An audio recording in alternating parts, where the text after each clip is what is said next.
Welcome to the second day of our interviews.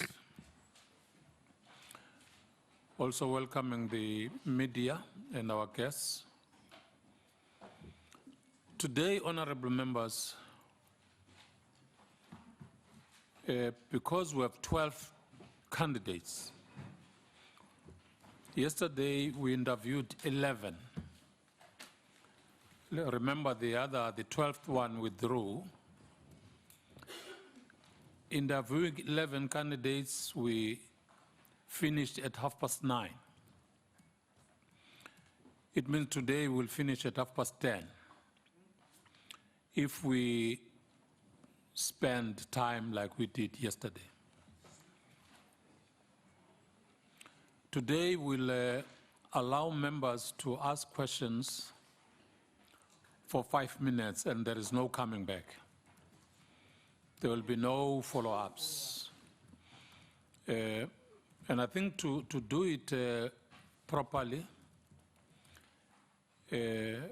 while it's a choice of any member, each member, if you want to do question by question, question and answer, like Honorable Van Dam, it's fine, because you are able to follow up as you get answers. But if you want to ask 3 questions at a time, like Honorable Davis, seems to be fine, but there is no follow-up chance.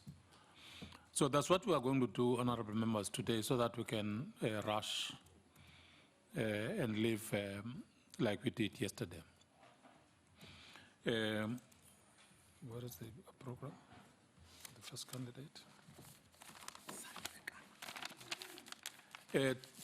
This morning we'll start with, I hope members do have the package. The other thing that I'm reminded by this hand, don't spend 4 minutes asking a question, because you deny the candidate. Because the candidate must answer a question, must market him or herself. So the speaking for 4 minutes or 3 minutes is not helpful. Honorable Tsede? No, Honorable Chair, I'm covered by what you said. That's exactly what I wanted to appeal, because yesterday it was a bit of a challenge. I think you covered me really on that one. But I think as well from your side, you can as well assist if you think we are going far, so that we are able to give them enough time to respond. So I will stop you. What we want is a response from the member, not what you say in the main for a long time. Because we are going to disadvantage these candidates if we speak for a long time. Please, let's cut it short. Line up your questions properly so that you don't spend a lot of time. We'll call the first candidate for the day. In your package, you do have the program.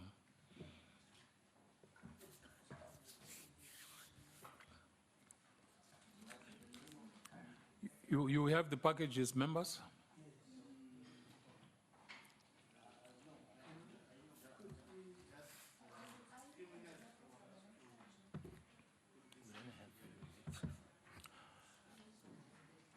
Why don't you give us the packages now, even today, I mean for tomorrow?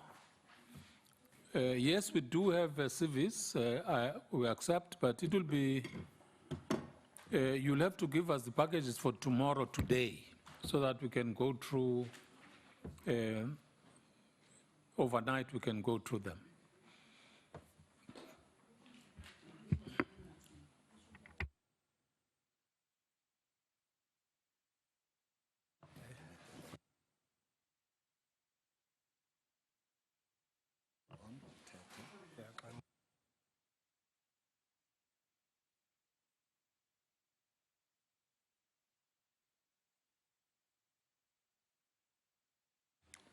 Are you done there? That's what I was saying.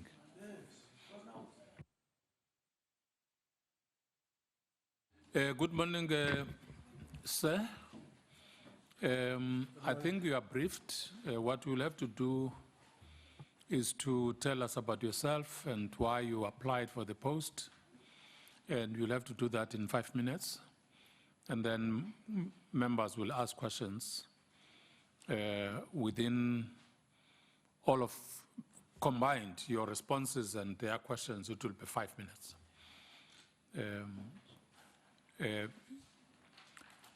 So tell us about yourself so that we understand who you are. Good morning, everybody. My name is Cindy Lekama. I was born in Kanduli, from a Transkei. Teacher by profession. Studied teacher's course in Transkei College. Moved on to study Bachelor of Arts in the University of Transkei. Moved on to Cape Town a few years later. I studied project management in the University of Stellenbosch. I started teaching in 1992. I taught for 7 years in a school called Kunu. What was important in that interaction in the Kunu village was that we're one of those lucky people where when you are busy teaching at school, you just see Tata Mandela walking into your class. As he walks in, you just hear the students saying, "Good morning, Tata." Those are always the moment we treasure. I moved into Cape Town, where I worked on the financial services sector in Old Mutual. After that, the stint in Old Mutual was a good 2 years, 3 years. I then moved into a different space. I moved into the IT space, which I worked for 3 multinationals. I worked for Gijima, I worked for a US company called Cisco, and I worked for a company called T-Systems. Locally, I then had a good time and worked in a company called Gijima AST. Why I'm here is very simple. I believe IT is no longer the lost cousin that sits outside the round table. IT is an enabler of businesses. As an example, if you look at what we see in Facebook, Facebook is even talking about having a TV channel. What's important with that is that you're not going to now sit in front of your TV. You can watch TV, you can watch the information content coming out of a device. The importance of IT for me is the relevance. We need to keep SABC relevant. I'm going to talk about digital terrestrial television because that's what I understand. I understand IT. I am not an expert in media, but I understand technology. Digital terrestrial television will create a scenario where the SABC has got around 16 channels. You can imagine if you have those channels, then you're able to have an outreach. I'm really looking forward to decentralizing SABC. By that I mean, if you have those 16 channels, you can actually have a channel for every province. You can have a channel SM Kanduli, Transkei. Because my issue is this. Why is it that for me or for a child in Kanduli, on a public platform that is owned by the public, has to go to Johannesburg or to Cape Town to enjoy the fruits of the SABC? If you have decentralized scenario where each province has got a channel, that is going to generate more content, and in turn, it's going to add more users. I'm an end user, SABC. I don't like what I see. SABC is far behind with the other competitors. So it's important that when we decentralize and have these compartments in all the provinces, that in turn is going to create the social aspect, which the Act talks about, the fact that you will now have Engcobo as an example, or Hammanskraal, Apo Abantu Kutubakona, that will have jobs. You might create actors in those scenarios because there is a SABC availability. By the way, the technology that's sitting in there is also going to help you, Mr. Chair, in ensuring that there's coverage.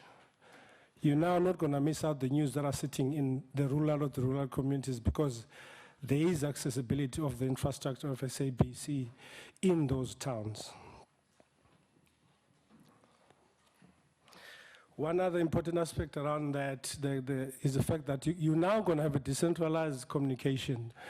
If, for instance, there is a platform that needed to be, a message that needs to be sent out by government, because you've got the platforms in all these provinces, you actually be able to disseminate the information into those provinces. If there's a floods, if there's a message that the government wants to send out, is that platform. Lastly, I believe that South Africa needs political education. Thank you very much. Thank you very much, sir.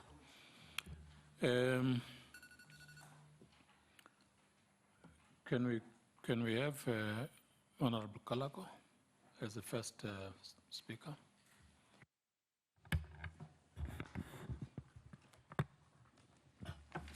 Thank you, Chair. Morning, Mr. Kama. Morning, sir. I heard what you were saying, your understanding on the other side. But what is important more than that is the understanding of the acts, legislation, or laws that govern the operation of SABC.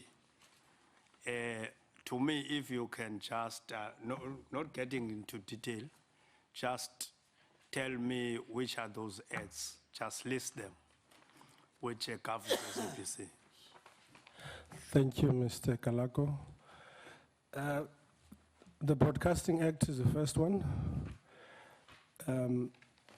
You then have the CPIC, which talks about Memorandum of MOI. And then you have the King 4, which also guides how the members of the board needs to act. Okay, Chair. The last one is the PFMA. Then, as we see here, you have said also that you are not a journalist, or you are not in this sector that much. With your experience, your other experience, because we understand the board is not only for lawyers, or is only for journalists, or is only for actors, but it's got other aspects. Can you single out one role of SABC, which as a public broadcaster will suit your other qualifications? As the board, the Act says, the SABC is responsible for strengthening the fiber of the society. I have been a professional sportsman in my past life, and I've been a teacher. My experience in those fields will come in handy in the sense that I do understand the importance of education. And I've actually seen that SABC sometimes at 4 a.m. in the morning with a program for education, and I just don't understand why is it at that time. So with the DDT and ensuring that you might have a 24-hour education channel, which will make sure that it's adding the times that the students can be able to see.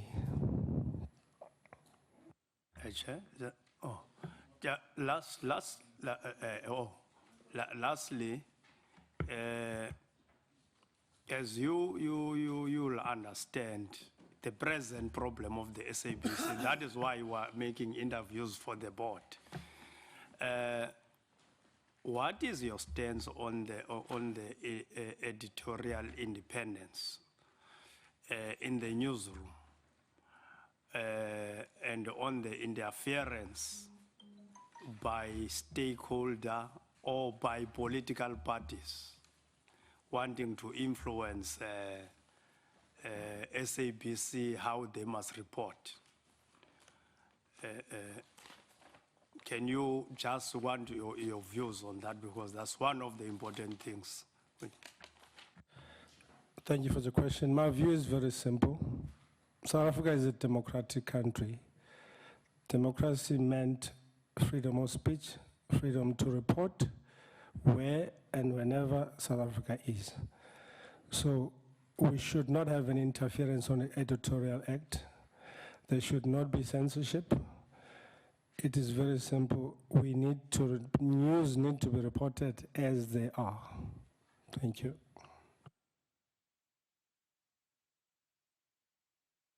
Thank you, Honorable Kalago. Mr. Kama, did you check the disclosure of conflict clause in the Broadcasting Act? Yes, I did check. Are you not affected as the person who has applied? I believe I'm not affected, sir. What is contained in that section? What's contained is that we need to disclose if you have a member or you have a company that's working within the broadcasting industry. I'm sure that is just to make sure that there's no corruption in the industry or in the role that I'll be taking. So you assure us that there is nothing? I do not have. Thank you very much. Honorable Tsedi. Morning, Mr. Kam. Surely Parliament cannot afford another dissolution of a board in the SABC. If appointed, what is it that you are going to do differently to avoid another dissolution? The importance of not a dissolution is that everybody within the board, including myself, has to act in accordance to, one, the memorandum of the MOI. What it means that each and every person, including myself, that we need to act with integrity. There must be no corruption. We need to respect the laws. We need to respect the PFMA processes, especially the procurement process. We need to respect the employees of SABC. What's your view on this debate going on around the review of the powers and the role of the executive directors of the board? What's your take on that? The review is necessary. Why is it necessary? It's because what has happened at SABC in the last few years is not palatable. The review has to be done to make sure that people are accountable. What I would also like to see more is the more strength or visibility of the remedial actions. I would like to see more of the fact that when one has regressed around that legally, what can the board do? What does digital migration mean to the SABC?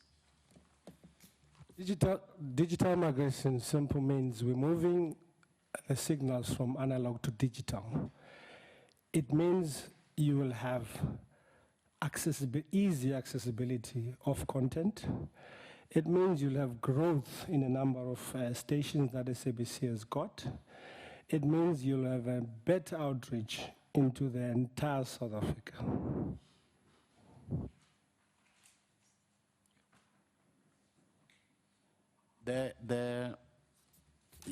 Your view on the relationship between the SABC and the regulator,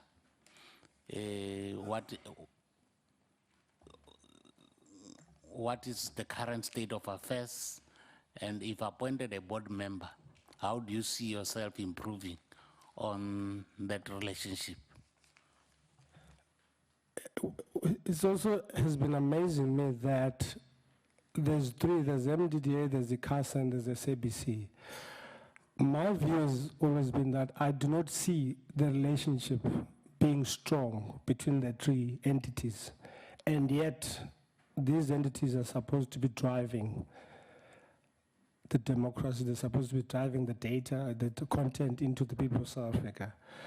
So My intention, as is my strong point, is to ensure that there is a better working relationship between those entities, because without each other, we will not have the product to the people of South Africa. I'm satisfied, Chair. Just to utilize your minute, Honorable Tsedi, the Broadcasting Act is in the process of amended by the committee. What do you think must be done to improve that act? Or if it's correct as it is, it's fine, but if you have issues that you want to change in the act to assist the amendment bill process of the committee. Thank you for the question. There's just two important aspects for me on the Amendment Act. One is that I would like to see a strong legal view for transgression, for people who do not adhere to the governance. I would like to see that strong. Number two, I like the fact that the Amendment Act talks about the rights of the actors, for the lack of a better word, or the performers, the people that bring out the products out of SABC. The Act talks a lot about protecting their rights, such that we're never gonna be able to talk about SABC owing lots of money to actors. Thank you. Thank you. Honorable Kungbela. Thank you. Thank you, Chair.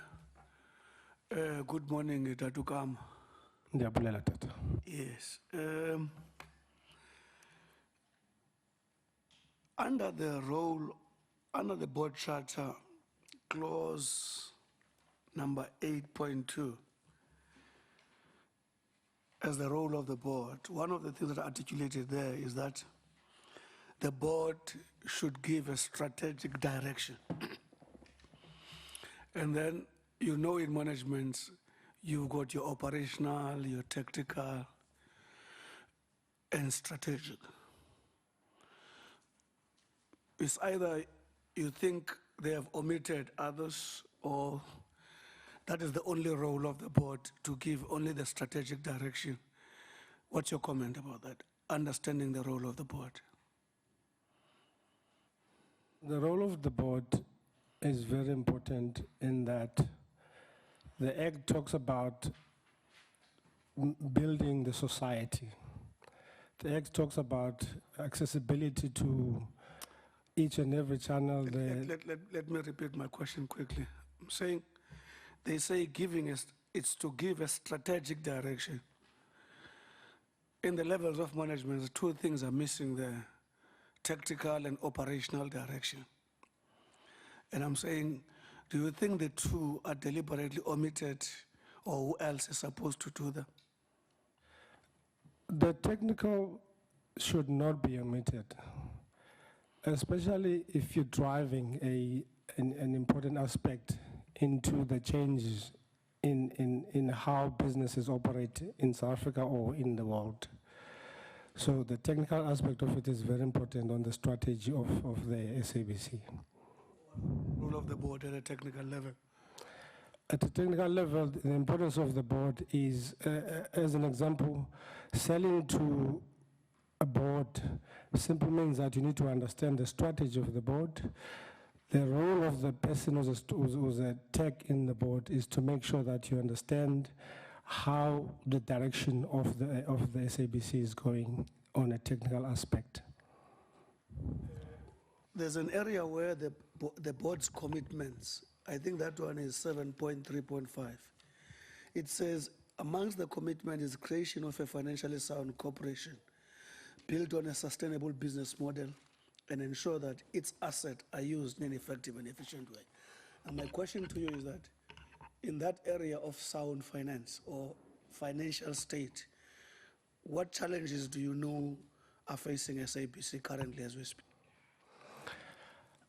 I understand that from an HR point of view, there's been an overspend because of decisions that were made operationally. If my numbers are right, 29 million was the excess in the number. I also understand that the contract or the engagement that was between SABC and MultiChoice or DSTV has resulted in the fact that SABC buys content back from these channels at a higher rate. So I believe that, I also understand that that contract is coming to an end, which I think SABC would be in a good state to renegotiate better rates to make sure that those expenses are cut down. Now, having articulated what you've just articulated now, if we are to be a member of the board, what would make us happy if it's you who has to deal with the very situation that you've just explained? What would make you happy is that I really intend to drive those costs down. I really intend to spearhead that conversation to make sure that the contract is favorable to SABC, not to the competitor. Do I still have a chance? 2 seconds. Thank you very much, Have fun. Kongbela. Honorable Tolashe. Thank you very much, Honorable Chairperson. Good morning, Mr. Ndiyabulela mama. If you can please assist me on your knowledge of the sector. If you can speak more on the three-tier system and its importance. Tell us what is the SABC role in that system. I heard you speaking about my digital migration. If you can expand a little bit and tell us whether, with all the difficulties that the SABC is having, what would be your suggestion insofar as the funding model is concerned? And lastly, would you suggest that SABC should be sold out? Thank you, Chair. I'll start with the last question. Thank you, ma'am. I really don't think SABC should be sold out. I think, as the Board X talks about the public being the owners of SABC, and there's an outreach on the rural communities that I think it's very key for the SABC. Maybe let me then add on that question, on your digital question, migration.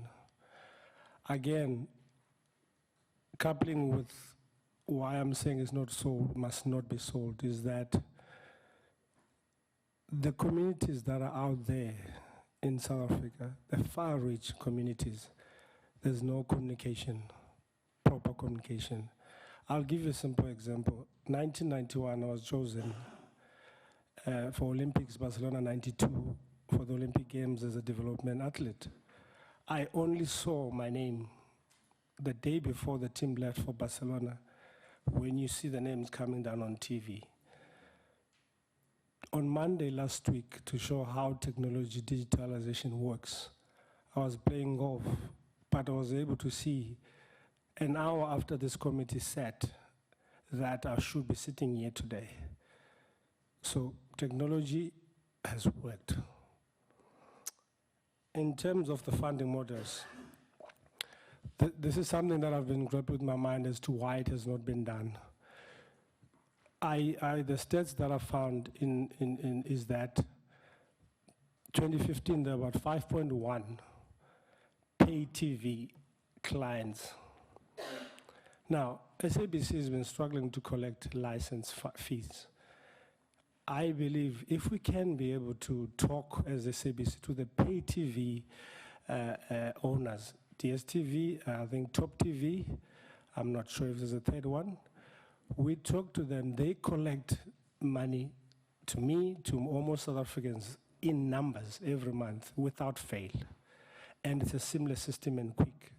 So I believe that if we can engage with them, by the way, we might not be asking this for free. They might even have a percentage that they can ask, even if it's 1% of what they collect. So imagine 265 multiplied by the number of the pay TV users. That's the first one. The second one on the funding model is, I believe there's off-peak times in advertising. As the Act says, we need to have people that are disadvantaged to be able to engage within the Broadcasting Act and own some of these facets. Can you imagine if we can have SMMEs, even with the department within the government, that allows SMMEs on a better rate to be able to advertise on those spaces? That's the second one. The third one for me, again, on the digital, DTT, digital terrestrial television, is that more channels means more content, more accessibility. It means more users. Then, if you've got more users, it means you've got a better platform to advertise. The last one is that by renegotiating the terms that we have with both the N7 and multi-choice, we will save costs. Thank you. Thank you very much, Honorable Matshoba. Good morning, Mr. Kama. Morning, Mama. Welcome to the committee. I don't have much more than I want a direct question to Mr. Kama. Can you give us one interesting, unique fact, one interesting, unique fact why you want to become a board member? I want to become a board member for two reasons. In fact, maybe, as you said, one unique factor. My understanding of technology as my strength, I believe that it is important to have that person on the board, because if you don't have strength in technology in this day and age, 21st century, SABC will be irrelevant. There's some research that talks about that today, when you 5, 6 o'clock, people get home and they sit in front of the couch and the TV is on. The competition is too high. People are watching and then looking on their mobile phones, some is on different channels. So it's important for SABC to capture even those that are getting away from the television itself. Thank you. So do you think, in your view, will work? Do you think, in your view, will work the way you display? I definitely think so, because the other peers are already miles away from us. The other peers have a scenario where you can interact. Gone are the days where people must wait for information. People want to ask for information. People want to schedule the time they want information. They don't want to be all the time given. They want choices. SABC does not give me nor the public a choice.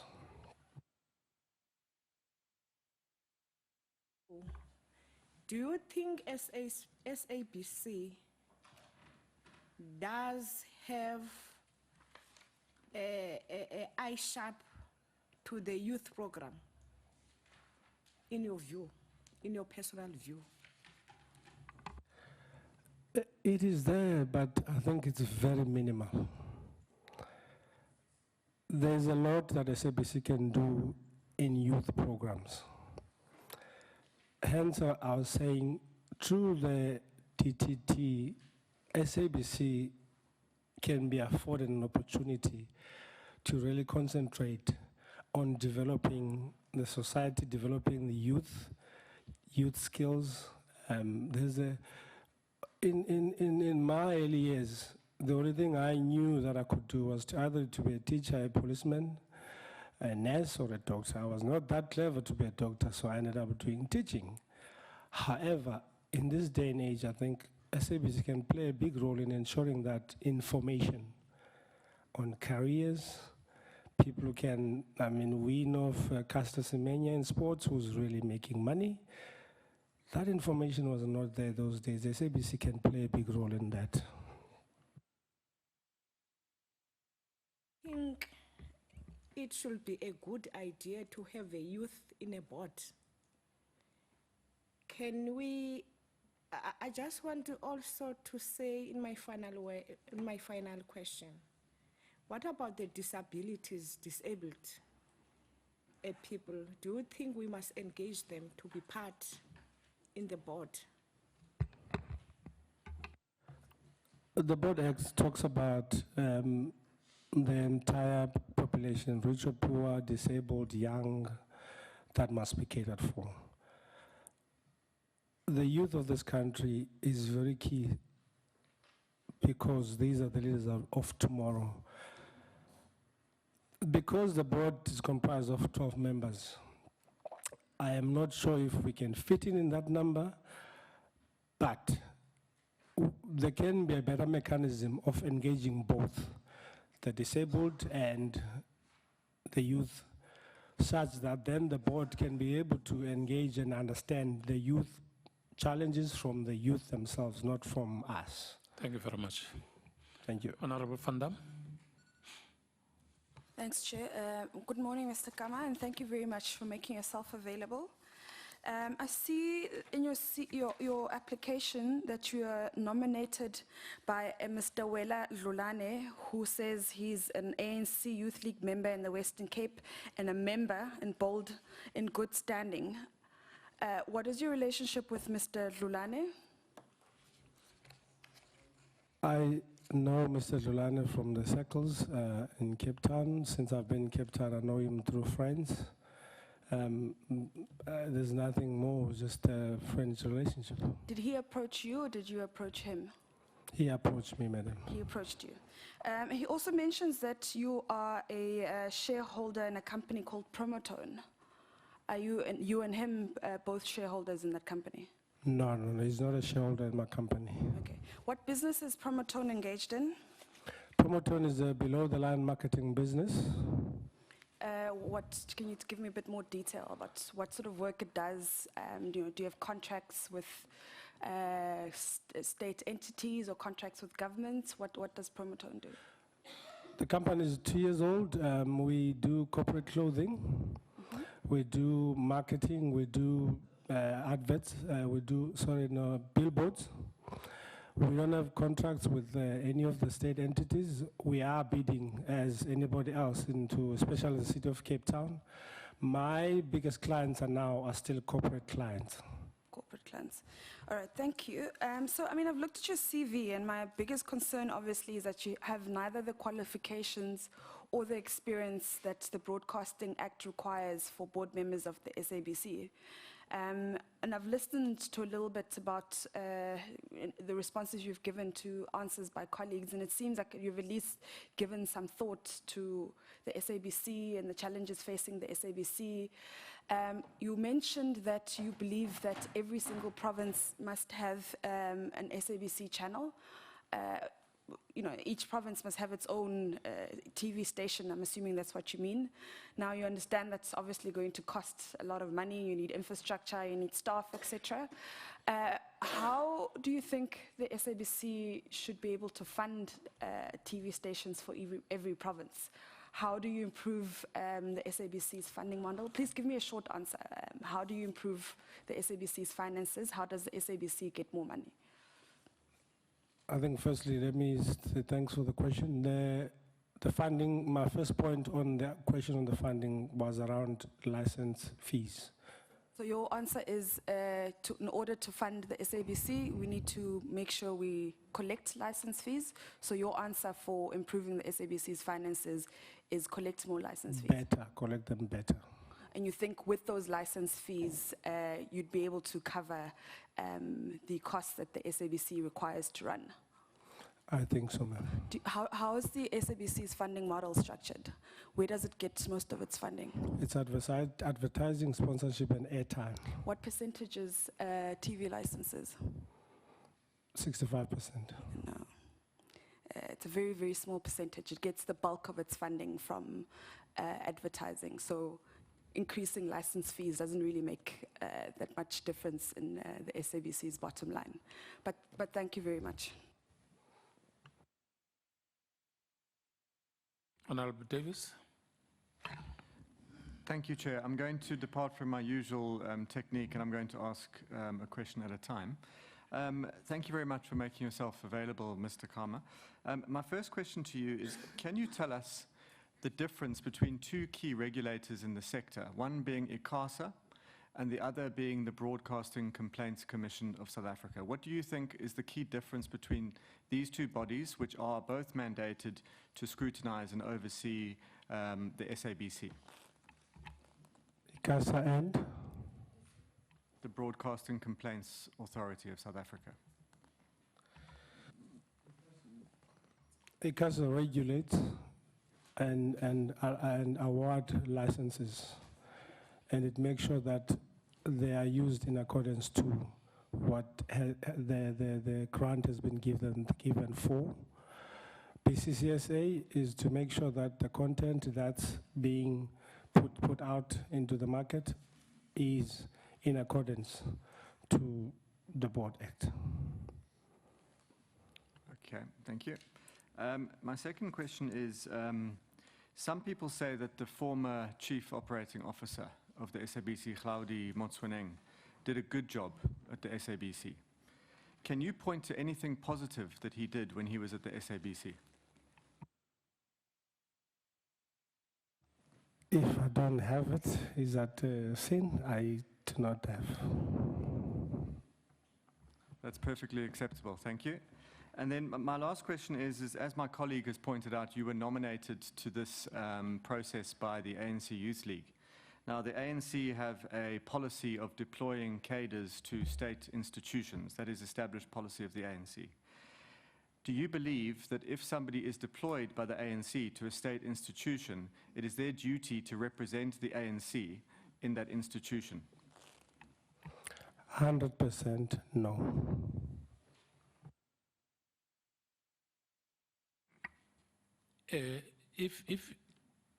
If there was no remuneration for board members in the SABC, would you apply, or would you accept nomination? I have two businesses, a Chisanyaman Guguletu called 51 Gooks. You must come and taste the meat. The best meat in town. It's the only place you'll find a sausage pita, nowhere else. Yes. Don't advertise that. Respond to the question. The second is that I've got a marketing business, which is coming up well. So I do have a bit of revenue stream, so I would take the job even if there's no remuneration. Thank you very much. Honorable Loze. Thank you. My questions are in the following way. What are the dangers of pay TV, and that is if all of our broadcasting services were to be accessed through paying? What does that danger pose to access to information? It's very simple. Exclusion is the problem. So why should people be forced to pay TV license if we want to give them information either way? Why is that your emphasis of how you're going to raise funds? Are you not going to exclude a lot of people from access to information? Yes, there is a bit of risk in that. However, the ways, the structure of how SABC raises funds has always been on the license. What I was stressing more is the mechanism of collecting. No, you are saying we must borrow from DSTV and all of them. Those people switch off the TV if you don't pay. So you are saying we must probably do the same thing. Will that not affect access to information? It will affect it. So why must we do it? What I'm saying, rather than you cannot switch off a communication tool that is free to air to South Africans. But I was saying it is a better way of collecting. I'm not saying they must switch it off. So So we must deny people access to information. Okay. So what changes did the former Minister Mutambi propose to the Broadcasting Act that were criticized as reactionary and wanting to take us back to apartheid era?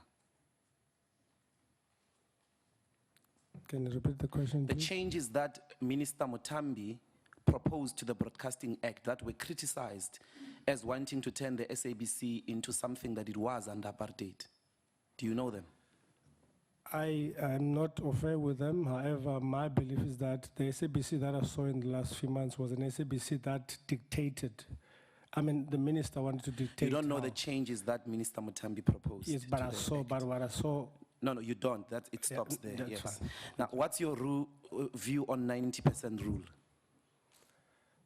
90% rule, from a layman's point of view, it sounded so sweet and so good in the beginning. I actually thought it's the right thing to do.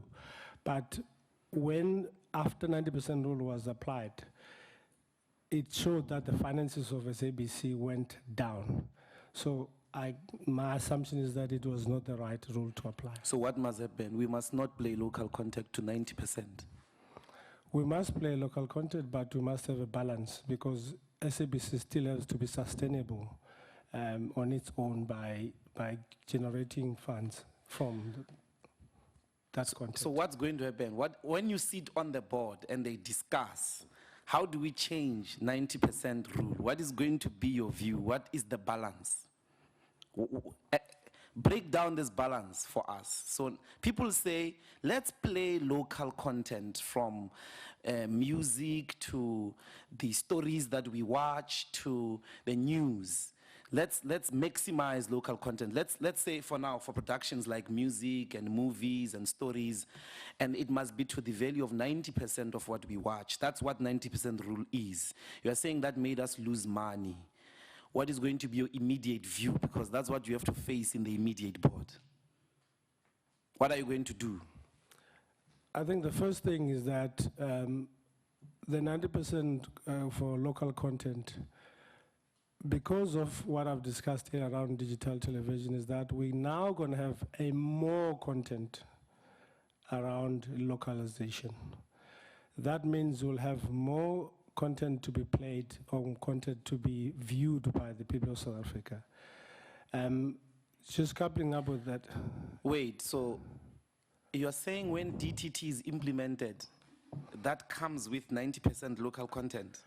Yet local content makes us lose money. So where will we get the money to produce the stories and to run the SABC? Because it's more content. What is more? There's gonna be, To make a movie, you need money. Yes. You need to pay the actors and all of that. You can't get the money if you are losing money in the SABC. They say 90% makes us lose money, therefore, we must not implement 90%. So what are you saying, Chief? What I'm saying is that there's at the present moment, to produce the numbers that I'm told, an episode as an example, Generations about 2 years ago was 2.1 million. However, on the local content, these episodes you see on 161 Zanzi Magic, they can be done for as low as 31,000 Rand.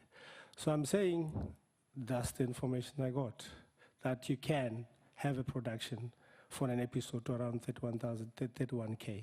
So I'm saying when you have those numbers, that increases the content that you can put in the platform. And where are you going to get the 31,000 rands to produce an episode if 90% implementation of content makes us lose money because we're getting the money from advertisers? So where are we going to get the 31,000 rands? That's the question. You can say you don't know, you know.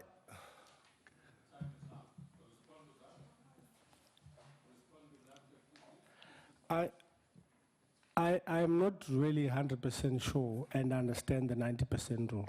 As I said. So why must you be in the board if you don't understand 90% rule? Last one, Chair. Okay. Thank you very much, Honorable Matisha. Thank you, Molutat. One, I'm still coming to the braai. Gooks, thank you. you have not taken my seconds, I hope. Going through your CV, you don't have qualifications, you don't have experience, but you have an interest in the whole thing. Now, kindly give me other points which will make you a fitting member of the board, because here we need expertise, we need qualifications, we need experience, and you have neither of those.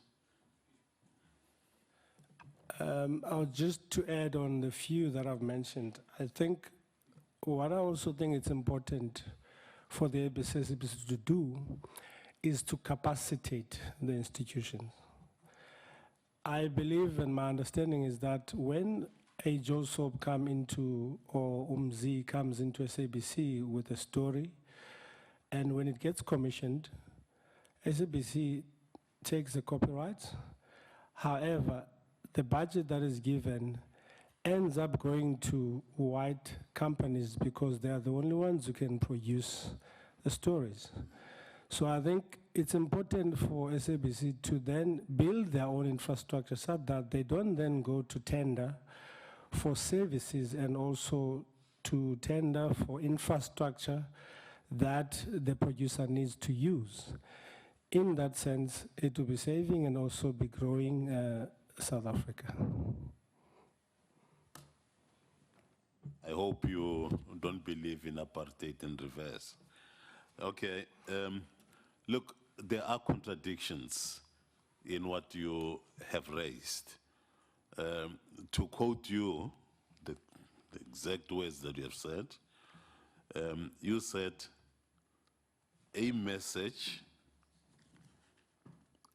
sent out by government. That is what the SABC has got to do, quote unquote. Okay. Secondly, you said what needs to be done, quote unquote, political education. But then, quote unquote again, later, you said there should be no political interference in individual persons' lives. Those are the three sentences that you put before us. Exactly. I am saying that there are contradictions. That's the first point. And secondly, you then are putting it to us that a government, whichever or whatever government there may be in the country, must do whatever it wants. Therefore, in my own understanding, no real proper democracy. Thank you. Those were exact my words. I believe so. Let me clarify it this way. By the message, I meant if there is a crisis somewhere along, whether it's malaria, cholera, I was saying it's easy to disseminate that message to the communities. Number two, by political education, I don't necessarily mean the political party who's the government of the day. What I mean is, as an example, when South Africa was told the Moody's are coming, they're gonna have the rating agencies and all of those things, I'm not sure if somebody understood or understand what that means. So my message is that those are the kind of things that we need to disseminate and communicate to the people of South Africa, not a political stance.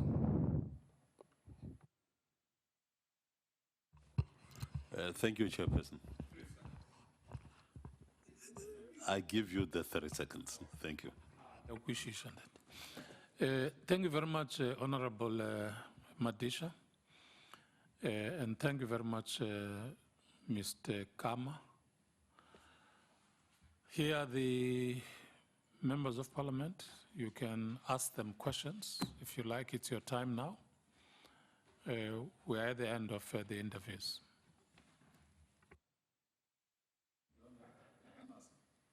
No, I think it's fine. So 250 on Google, Mr. Ndlozi. Thank you very much, Mr. Kama. Drive safely to Guguletu. Thank you very much. Thanks for the opportunity. Thank you.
I hope you're done. Thank you very much. Good morning, Ms. Kalidas. Good morning, Chair, and to the honourable members. Welcome to the panel, which is a committee on communication. Just tell us about yourself in 5 minutes. And then after that, members will ask questions. But you are welcome to the panel. Thank you very much.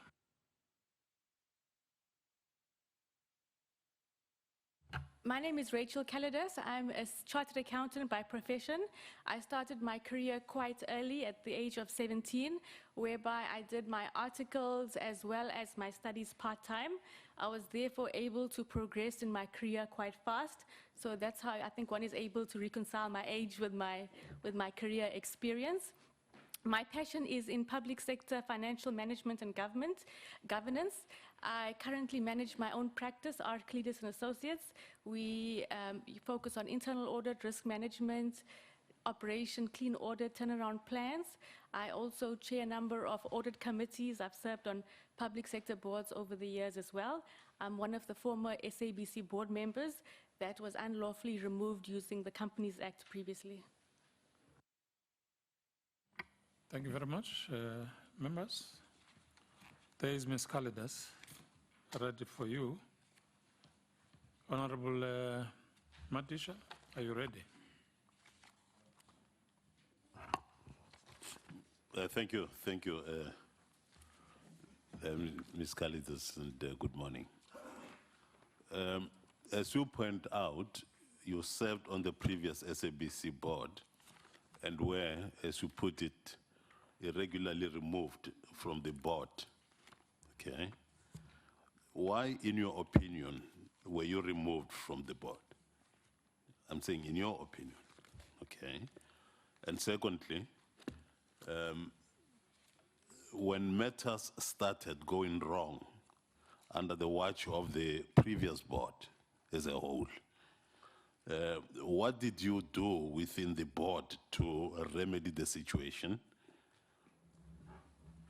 And lastly, Chairperson, when it became apparent, I hope I'm not fast, when it became apparent that the board as a collective could not or did not want to take remedial action, what did you do to alert stakeholders, including society, of the impending implosion of the SABC? When did you blow the whistle?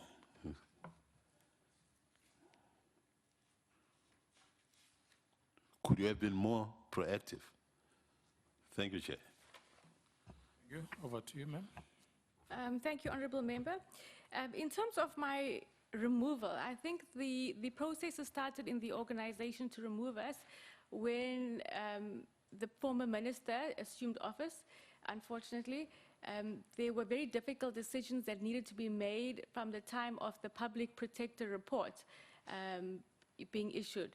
We, as a board at that point in time, there was disagreements in the manner in which those recommendations should be implemented, I think, and that actually resulted in the board fracturing into two components. You know, one group which really wanted lawfulness to preside, which wanted the PP report to be implemented, and another group which did not want to. So I think there were a number of key decisions. That was one of them. The other one was the appointment of the former COO, Hlaudi Motseneng, whereby there was a large component of the board that supported his appointment, as well as myself and others who did not support that appointment. So I think it built up over time, but those were two very strategic decisions that were made by the previous board that saw us become out of favor with the number of board members as well as the minister in office at that time. And I think, you know, myself specifically, I was dissenting continuously on those decisions. I made sure that they were actually captured in the minutes. I did last year as well appear before the ad hoc committee, whereby I testified and was able to provide the minutes that supported the manner in which I was able you know, to stand up to those decisions. So I think that is the reason why I was removed in summary, is that because I dissented and I did not go with the majority view, despite very difficult circumstances. I held my ground, and I think through the recommendations of the ad hoc committee, that proved to be the right route. In terms of when matters really went wrong, as a professional board member, I raised my views. I made sure that they were understood by the majority of board members. Unfortunately, I think that the board, certain component of the board, you know, really had vested interest and bulldozed decisions through by virtue of their majority at that point in time. So it is very difficult to remedy the situation because of that approach, that very sort of hostile, abrasive approach within the board. All we could do was be dissenting board members and make sure that is correctly minuted. In terms of remedial actions, the best thing that I could do at that point in time was to be a dissenting board member, as is allowed for in the corporate governance codes of conduct. In terms of alerting stakeholders, we did, as individual board members, raise issues to the portfolio committee chair at that point in time. I think Honourable Gavin Davis was a member, you know, when we had difficulties as well. He may be aware of some of the situations. We raised them with the Auditor General, with National Treasury, with those governance components. In terms of the broader, you know, broader public, there was a number of leaks to the media. The most specific one was when Mr. Motseneng was actually appointed as the permanent COO. I think if honourable members remember, you know, there was newspaper articles with those board members who voted for and those who were against. Thank you. Know. Thank you, ma'am. Yes. Thanks. Honourable Van Dam. Thank you. Thank you very much, Rachel, and for making yourself available for the SABC board. If you could do things differently, I mean, I think you've had now the advantage of hindsight. If you would do things differently, what would you have done different when you were a board member of the SABC and were all these decisions, illegal decisions being made? I think given hindsight and the way in which the situation has deteriorated up to now, I think I was quite good in keeping an audit trail, but going back, I would want to keep a more detailed audit trail. I think I kept detailed audit trails of minutes, but for example, emails whereby issues were elevated to the portfolio committee chair, which sometimes were not always, supported by the entire portfolio committee at the time. I think there could have been an opportunity for us to have maybe even escalated it beyond the portfolio committee at the time to possibly the deputy president, to the National Assembly, and those stakeholders as well. Do you feel you spoke out enough, given all the things that were happening? Corporate governance frameworks and respect protocol, but unfortunately, I think the situation at the end of the day collapsed to such an extent whereby it became in public interest. And only after sort of the leak into the media and when I was contacted, for comments, then I really commented. But I suppose there could be an opportunity to comment earlier. It's just that also you've got to manage the situation of not leaking board information and not leaking confidential decisions. So I think it was that balance that I was trying to strive. If those decisions and those the things that are being done are illegal, do you not feel that you have a responsibility to make the authorities know of what's happening? Yes, the authorities in terms of the portfolio committee, for sure. The Auditor General, Treasury, those authorities, for sure, definitely. But if we put you back on the board now, will you kind of do the same thing? Will you stick to the rules, or will you speak out more loudly when you see things happening that shouldn't be happening? Or will you do the same thing? No, I think given the crisis that we currently face, as well as the public interest, I think I definitely will have an opportunity to speak out more. Thank you. Honorable Ndlozi.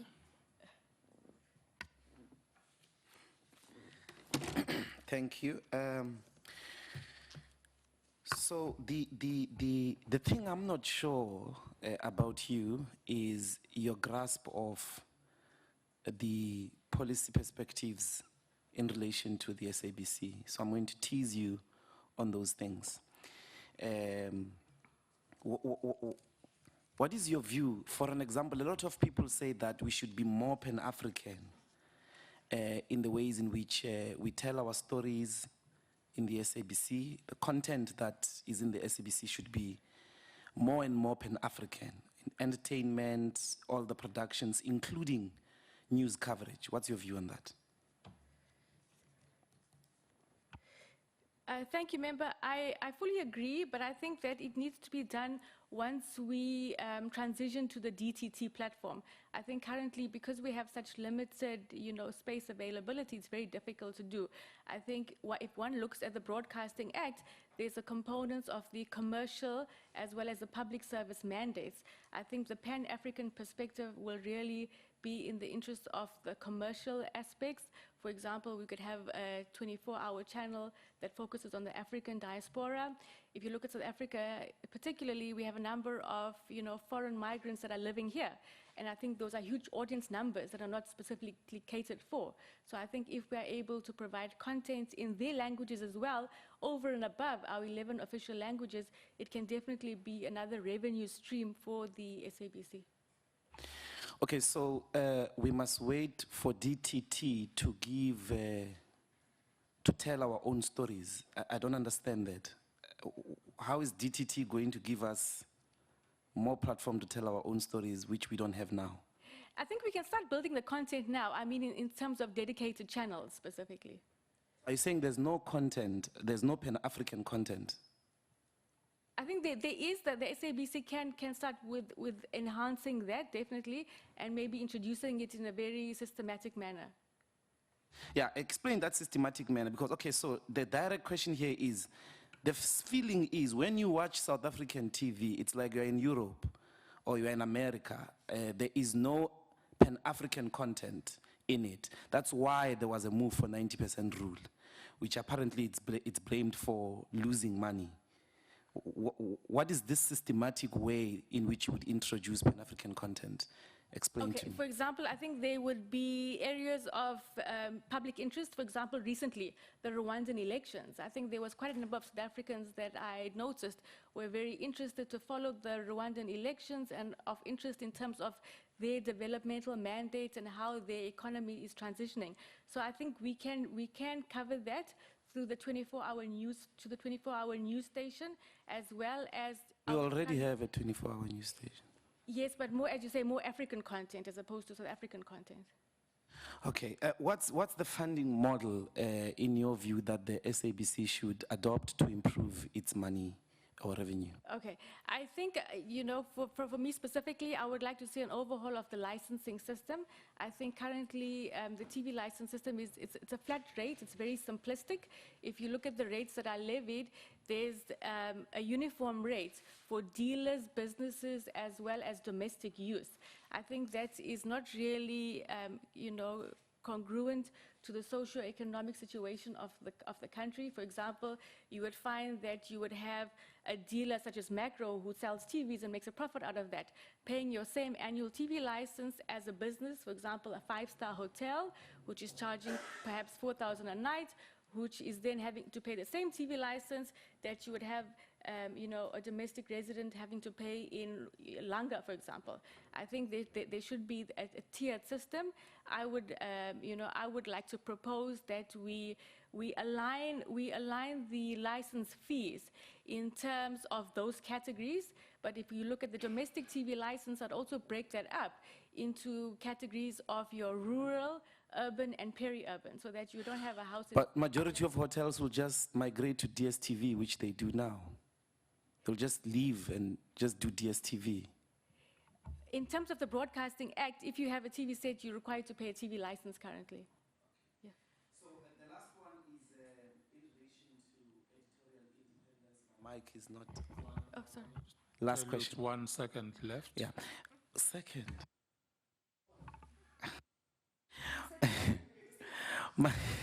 My last question is in relation to editorial independence.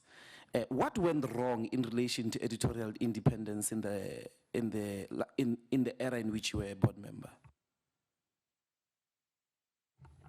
Thank you, member. From my understanding of the situation, I think we had a problem at that point in time whereby there was too much power vested in certain positions. For example, the COO position at that particular time, which then, you know, assumed positions that would have been the responsibility of the head of news. That actually restricted the independence of journalists. There was interference in the newsroom through that executive in particular, which is a specific reason why I did not support that appointment.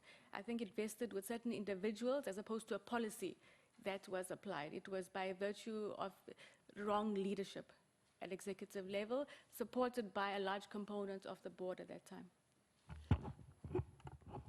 Am I? Thank you very much. Thank you very much, Honorable Dose and Ms. Kalidas. Honorable Machoba, it's now your turn, ma'am. Thank you, Chair. Good morning, Rachel. Welcome to the committee. As far as I know, the SABC have a vision and a mission. Can you convince this committee what is the most vision related to the youth programs?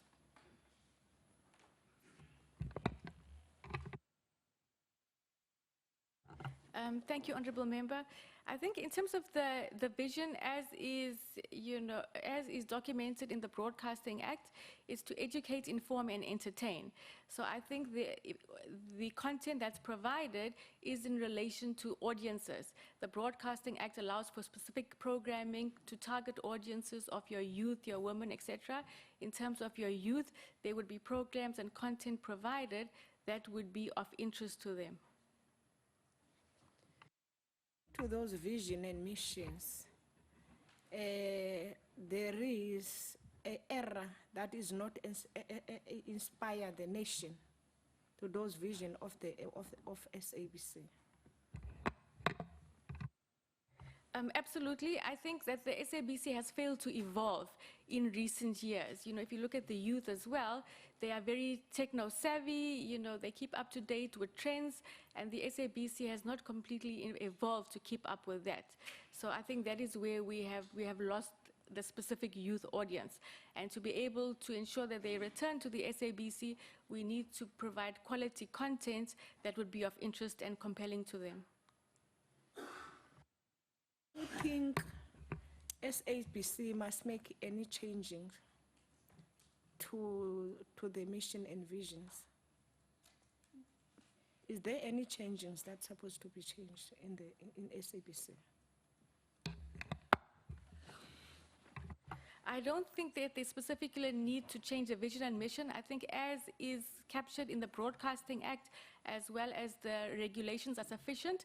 The challenge has been previously that it was not fully complied with and implemented. You want specific, any changing, do you want any changing in SABC, personally? Yes, I think personally there's definitely a need to change the organization completely. I think in recent years there's been a culture of lawlessness. I think that is definitely the first area that needs to change. We need to be able to take the SABC back to being a law-abiding citizen in terms of compliance with the Broadcasting Act, with the Akasa regulations, the Public Protector Act, as well as the various reports of the Auditor General. I think if you start there, by compliance and adherence to those laws and regulations, a lot will be able to fall into place and correct itself. You will selected as a best candidate. You will implement your personal programs in SABC. That's what you said. Are you going to change your personal interest in SABC if you are selected as a candidate? You mean in terms of content, when you say personal interest? Thank you very much. The time is up. Honorable Tolas. Thank you very much, Honorable Chairperson. Good morning, Ms. Candidates.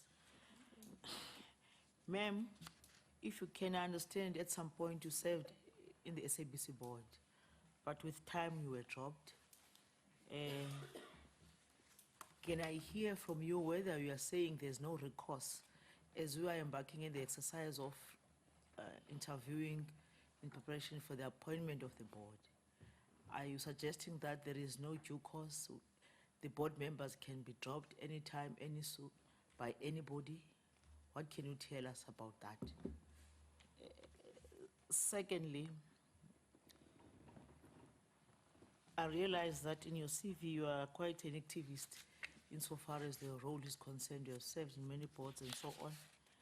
Can you talk more as a South African, understanding our background, the 90-10, whether there was such a policy? If yes, what implication did it have? If no, still the question stands, what implication did it have insofar as the SABC is concerned? Thank you, Chair. Thank you. In terms of the first question, I think there needs to be recourse for board members in terms of the decisions they make. They need to be held accountable in terms of the Broadcasting Act as well as corporate governance. It's unfortunate at the time of our unlawful removal that there was no recourse for those particular board members that unlawfully removed us. There was a legal opinion tabled before the Portfolio Committee as well as Parliament at the time, which specifically indicates that the Broadcasting Act superseded the Companies Act, but that was not really supported by the Portfolio Committee at that time. I think, however, the situation has corrected itself subsequently with the recommendations of the ad hoc committee, which has reconfirmed the precedents taken by the Broadcasting Act. If I look at the proclamation for the SIU, one of the areas of scope of work is to be able to look at the unlawful decisions made by board members previously. So I think that will allow for recourse to be taken against board members who acted unlawfully previously. I'll give you your minutes, Honorable Talash, but there is a request that we speak closer to the mic. Remember, this is broadcasted live, so if you can, as much as possible, be audible. Honorable Talash, it's still your time. No, thank you, Chair. As a follow-up question from what Ms. Kalidas is saying, is she suggesting that then the then board, took an unlawful decision? This is the conclusion I would want to hear from her as a person. I understand the processes that were followed by the parliament. And if she's appointed as a member of the board by the committee, what contribution will she make in making sure that what happened earlier on doesn't happen again?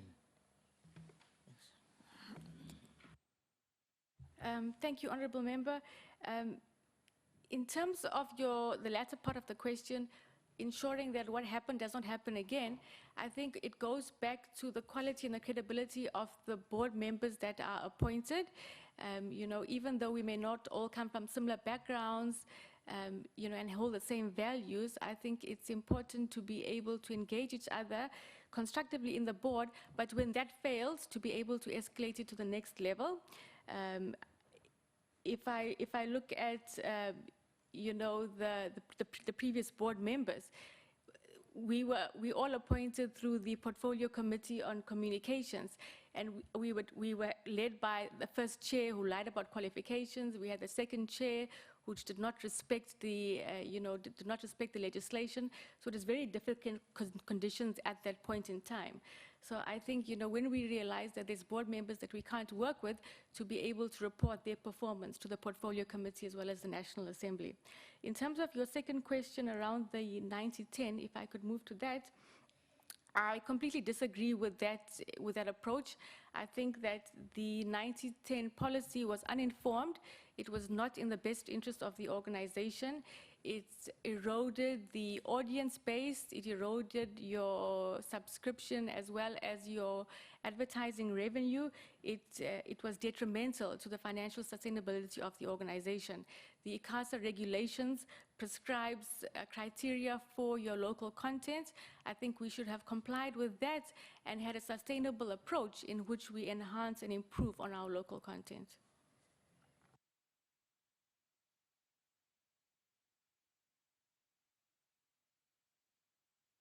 Thank you very much, Ms. Kalidas. Honorable Zede. Ms. Caldas, surely it's not everything bad that is happening in the SABC. If you were to lead a delegation of the SABC as part of the outreach programs to talk about some of the good things that are happening, what would you say? Can you raise the morale of a South African who has lost hope about the SABC? Thank you, Honourable Member.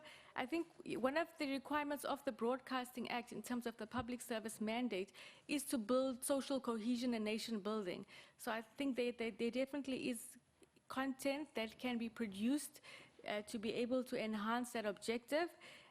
For example, the competitive advantage of the SABC is its ability to produce content in all official 11 languages.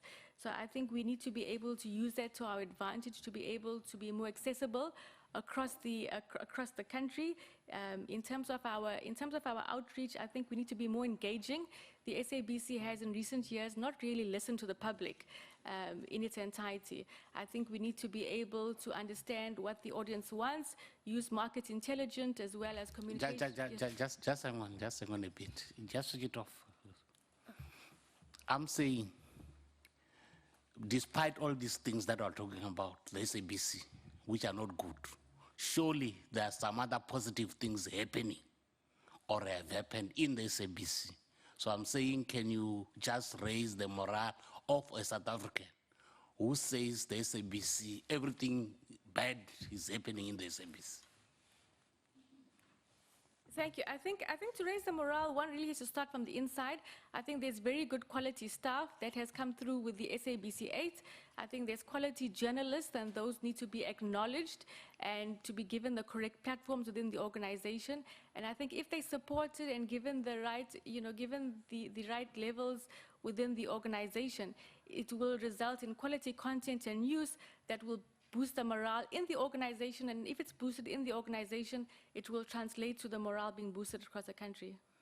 What's your view about this debate going on the need for the review of the powers and the role of the executive directors of the board?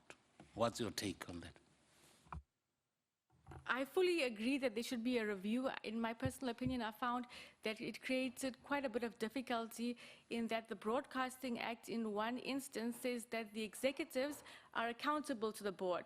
But in another paragraph, they are members of the board in terms of your 12 plus 3 making your 15 members.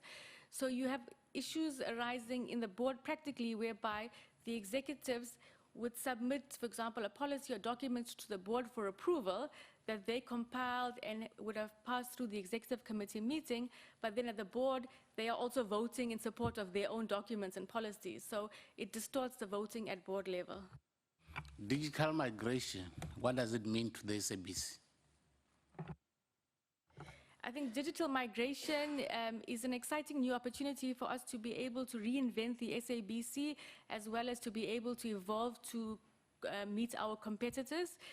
There are a number of requirements that need to be fulfilled, which I believe processes are in motion with the Department of Communications. For example, the 2 channels that are on your DSTV platform of the 24-hour news and Encore, those would then revert back to the SABC once we complete the digital migration. There's also the opportunity for us to be able to include new channels as well. The current status of the relationship, state of affairs in terms of the relationship between the SABC and the regulator, if you were to be appointed a board member again, what is it that will do to improve on that kind of on that state of affairs in terms of how the 2 entities relate to each other? My understanding is that the relationship has deteriorated due to non-compliance by the SABC. I think if the SABC has to comply with the Akasa regulations and rulings, that would restore the relationship as well as credibility of the broadcaster with Akasa. It deteriorated to such a level of criminal charges being levied against the SABC. I think we should never ever repeat that situation. We need to strengthen and enforce our compliance unit within the SABC such that we have early detection and prevention mechanisms.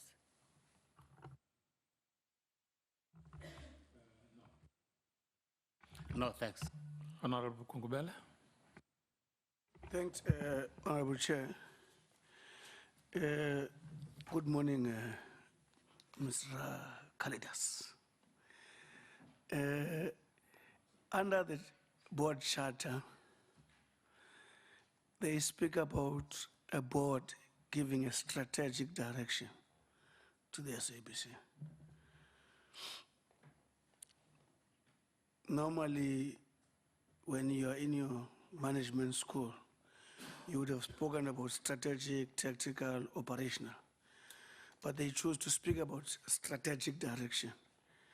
What would be your view about that in as far as you think the primary role of the board is supposed to be in SABC? Thank you. In terms of the Broadcasting Act, the board is charged with the responsibility to lead the organization. So strategy definitely is your core component of that. I think the board is a non-executive board, so that's why it's very important that that role is fulfilled through strategy as well as your oversight in ensuring that that strategy that you set out is complied with on a regular basis. Could you list what could be 1 or 2 strategic tasks the board would be seized with? I think the immediate task to be able to return the SABC to its former glory is to be able to bring back the audiences.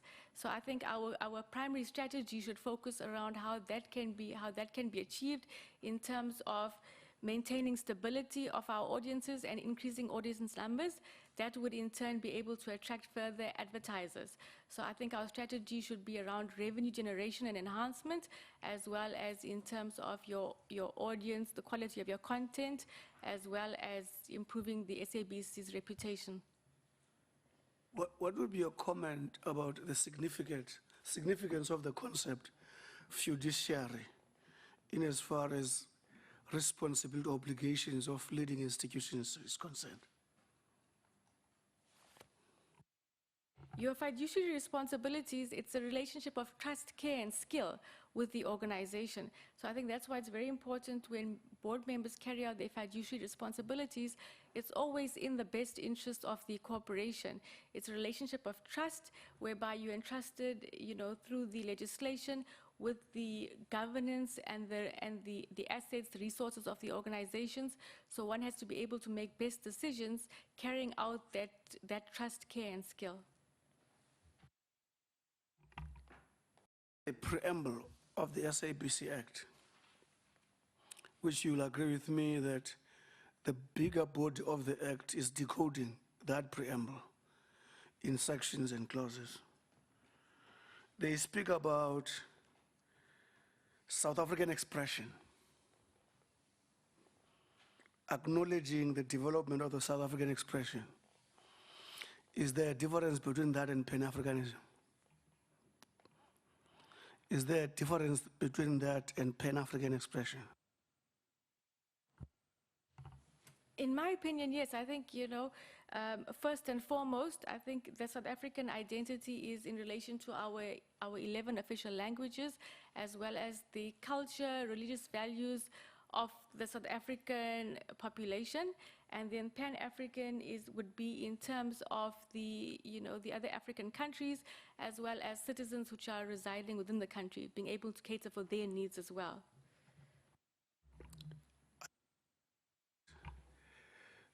A South African expression is not Pan-African expression, necessarily. Not necessarily. I think different communities, would have different needs and wants and expressions. So I think you can't really generalize, but I think there would be areas of overlap and similarity. Last question is, in the board's charter, there's a series under the role of the board section about the governance imperative which the board is supposed to be seized with. Can you list 2 or 3? Governance imperatives under the section role of the. In terms of the role of the board, I think, one of the functions is to ensure that there is no conflict of interest in terms of the non-executive members conducting their roles and responsibilities. So I think independence is a core factor of the non-executive board members in terms of the manner in which they make decisions. I think that's very important. They are responsible, for example, the financial affairs of the corporation. So that would be to safeguard assets, to be able to manage the financial sustainability of the organization, to be able to ensure that the organization complies with audit requirements. There's a requirement in terms of the Act that you keep separate accounting records of your public service as well as your commercial mandates, so to be able to ensure that that is fulfilled in the organization. Thank you very much. Honorable Davis. Thank you, Chair, and thank you, Ms. Kaladas, for making yourself available. You had a very difficult time during your previous tenure on the board, being removed unlawfully and being accused of fraudulent conduct. So we commend you for coming forward to be reappointed because we know that it does carry some significant reputational risks. You mentioned Hlaudi Motsoeneng and the power that he wielded over the board when he was the COO. But it's not just about the personality of Hlaudi Motsoeneng. We've seen this problem time and time again, where executive directors wield excessive power over the board members. And essentially you have executive directors dictating to the board what they should do instead of the other way around. Now, you mentioned the potential of revoking the voting rights of executive directors. What other concrete steps would you propose to change the power dynamic on the board so that the directors report to the board and not the other way around? To commence with, I think it's very important for the MOI to be revised.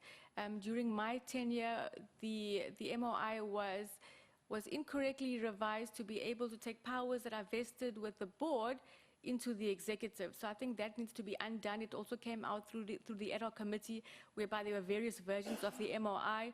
One really needs to understand what is the one that's in place, and to be able to correct that, to be able to also review the delegations of authority framework, such that you are able to, commence by giving the executives only the power that is necessary until such time as you can prove yourself, stabilize the organization, and then devolve more power into the executives. I think it's also very important that power does not reside with specific individuals, but for example, like your committees, for example, your executive committee as a collective, as opposed to a specific executive, as a COO or a CFO. I think it's also very important in terms of the manner in which that they are appointed, that the board takes full responsibility for the appointment of all executives. Previously as well, through the MOI, it was incorrectly revised, whereby executives were then appointed by your 3 GCs without the involvement of the board. The board was only notified, so it's very difficult to hold them accountable. Thank you. The SABC, as you know, is in the midst of a financial crisis requiring a multi-billion rand bailout. Now, as a former board member and a chartered accountant, you should be very familiar with the SABC's finances. What concrete steps would you take to increase revenue and to contain costs without compromising on the SABC's public service mandate? Thank you. I mentioned, earlier license fees. I think one of the challenges around license fees is the collection. For example, if I look at the prior year, it's about 1.9 billion that is recognized, but then about R1 billion that is then de-recognized. So I think that's a substantial amount. And the reason for that is because of the database as well as the collectability. You would have license fees paid when a TV is bought, but subsequently, the audience would not keep up with those license fees. You have postal addresses that are sometimes incorrect. You don't have that follow through in terms of being able to enforce collection. So I think I would start off by reviewing the credibility of the database, to review the model to ensure that it's more sustainable in the long term. In terms of advertising revenue, just at a quick glance, I found that the rate cards of the SABC versus the competitors, I think are quite outdated. I would make sure that we have the latest audience numbers. We offer incentives to advertisers specifically to draw them back into the SABC. Even though we have our challenges, we still have the largest audience share in the country. So I think it's very important to be able to make those packages attractive to advertisers as well as to sponsors. In terms of cost curtailment, I'll look at the key drivers. One of your key cost drivers is your sports rights. I think there's an opportunity to be able to renegotiate some of those contracts so that it's more sustainable for the organization. Your other large cost driver is your payroll costs. You've had unjustifiable increases over the years. You've had people in incorrect positions. I think your entire payroll needs to be reviewed. It's currently not sustainable to keep up with that significant ballooning payroll cost. There's other significant cost drivers as well that I would review. For example, your agreements with producers. I think there's an opportunity to be able to revise that to make sure that it's value for money. Thank you. One more question, Joe? Do I have time for one more question? Your time is up, but you can. Thank you. You mentioned a culture of lawlessness at the SABC. Now, when you were on the SABC board, did you ever come across evidence of fraud and corruption? And if so, did you report it to the police, as you are obliged to do in terms of the Prevention and Combating of Corrupt Activities Act? Thanks. Not specifically ones that I would have picked up. There's mechanisms, for example, you have your internal audit unit within the organization, as well as there was a forensics unit. So through their reporting, they would be able to, investigate, report, and hand over to law enforcement agencies. As the audit committee and board, we had oversight over that process. There was also the corruption that emanated out of the public protector report that we had oversight of, but not me specifically receiving anything via whistleblower. Thank you. Honorable Doza. No. 1 minute. Yes, one. You see, they asked you about one of the positive things coming out of the SABC in relation to boosting the morale of the public. What do you think about Jovijo?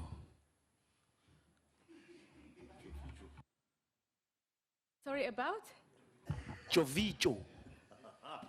I must apologize, I don't know what that was. Oh, Jovijo is a program. Or do you watch SABC 1? 2? I'm more inclined towards SABC 3. You don't know Jovijo? Okay. No, thank you very much. Honorable Kalago. Thank you, Chair. Morning, Rachel. How are you? And yourself. Fine. Rachel, I see here currently you are serving on 2 boards, and you know how demanding and what we're trying to fix in the SABC. How will you juggle your time with these other, because we are having 2 important responsibilities on this board?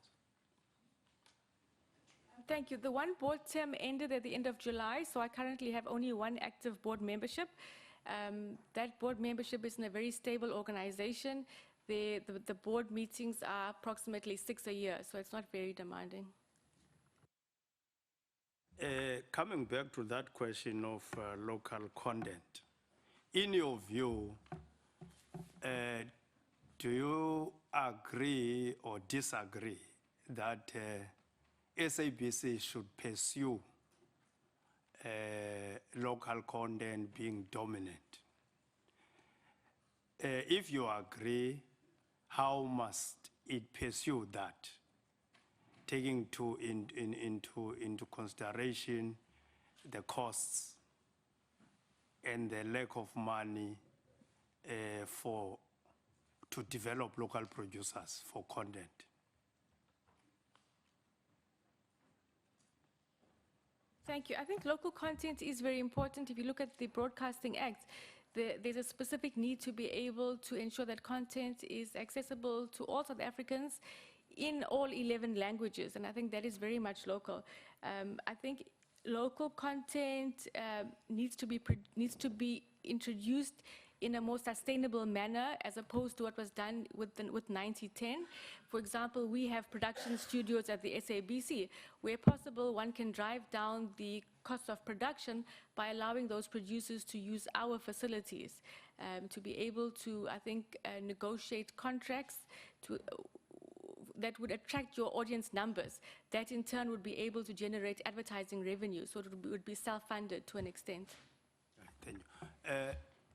You alluded earlier here on the turmoil, which everybody knows in South Africa, which was happening in the SABC. And when you were asked what actions did you take, do you raise it publicly, do you raise it with any, or reported some of the things to court? If I heard you correctly, you said you did to raise it to one of the people in the committee, Mr. Davis. If you'll correct me. Just to correct you, it was raised to the chair of the portfolio committee at that time, who was Ms. Joyce Molloy Maropa. I think Mr. Davis is just the only familiar face that I recognize who was a part of that committee at that time, who would be aware possibly of the situation. But it was directed to the chair of the portfolio committee. You wrote it to the chair? Oh, okay. Meetings with the chair of the portfolio committee, whereby I was able to give context to the challenges that was happening.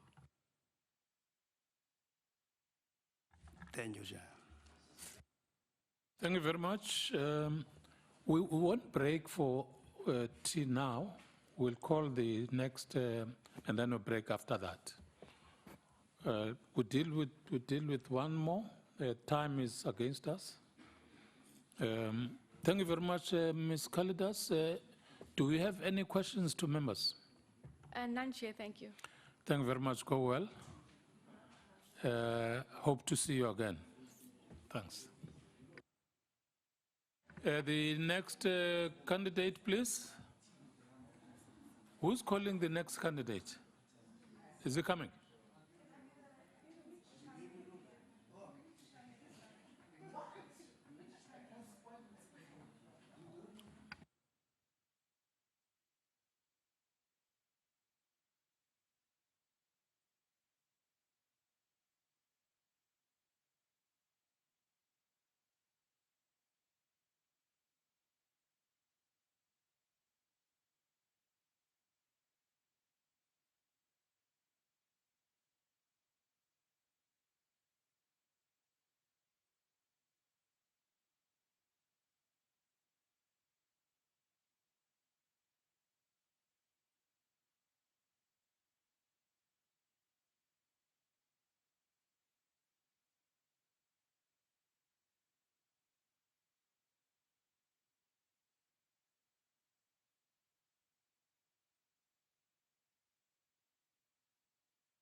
Can Ms. Kalidas give us space?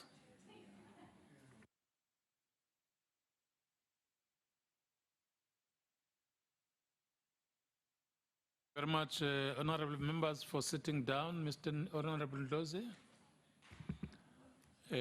Welcome, Ms. Bachi.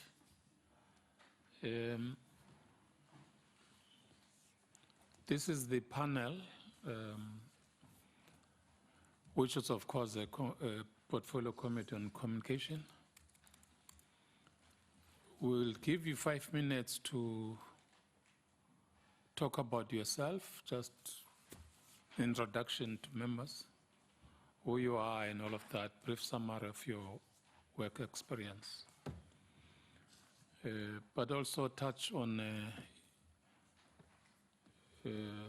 the usual stuff of disclosure of the conflict of interest. If you are clean on that, just tell us so that you are not shocked when Google do its work.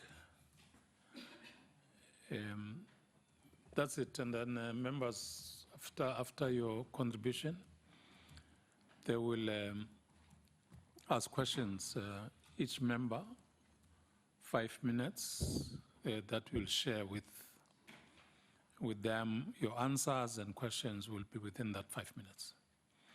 Over to you, ma'am. Good morning. Thank you very much, Chair. Good morning, members.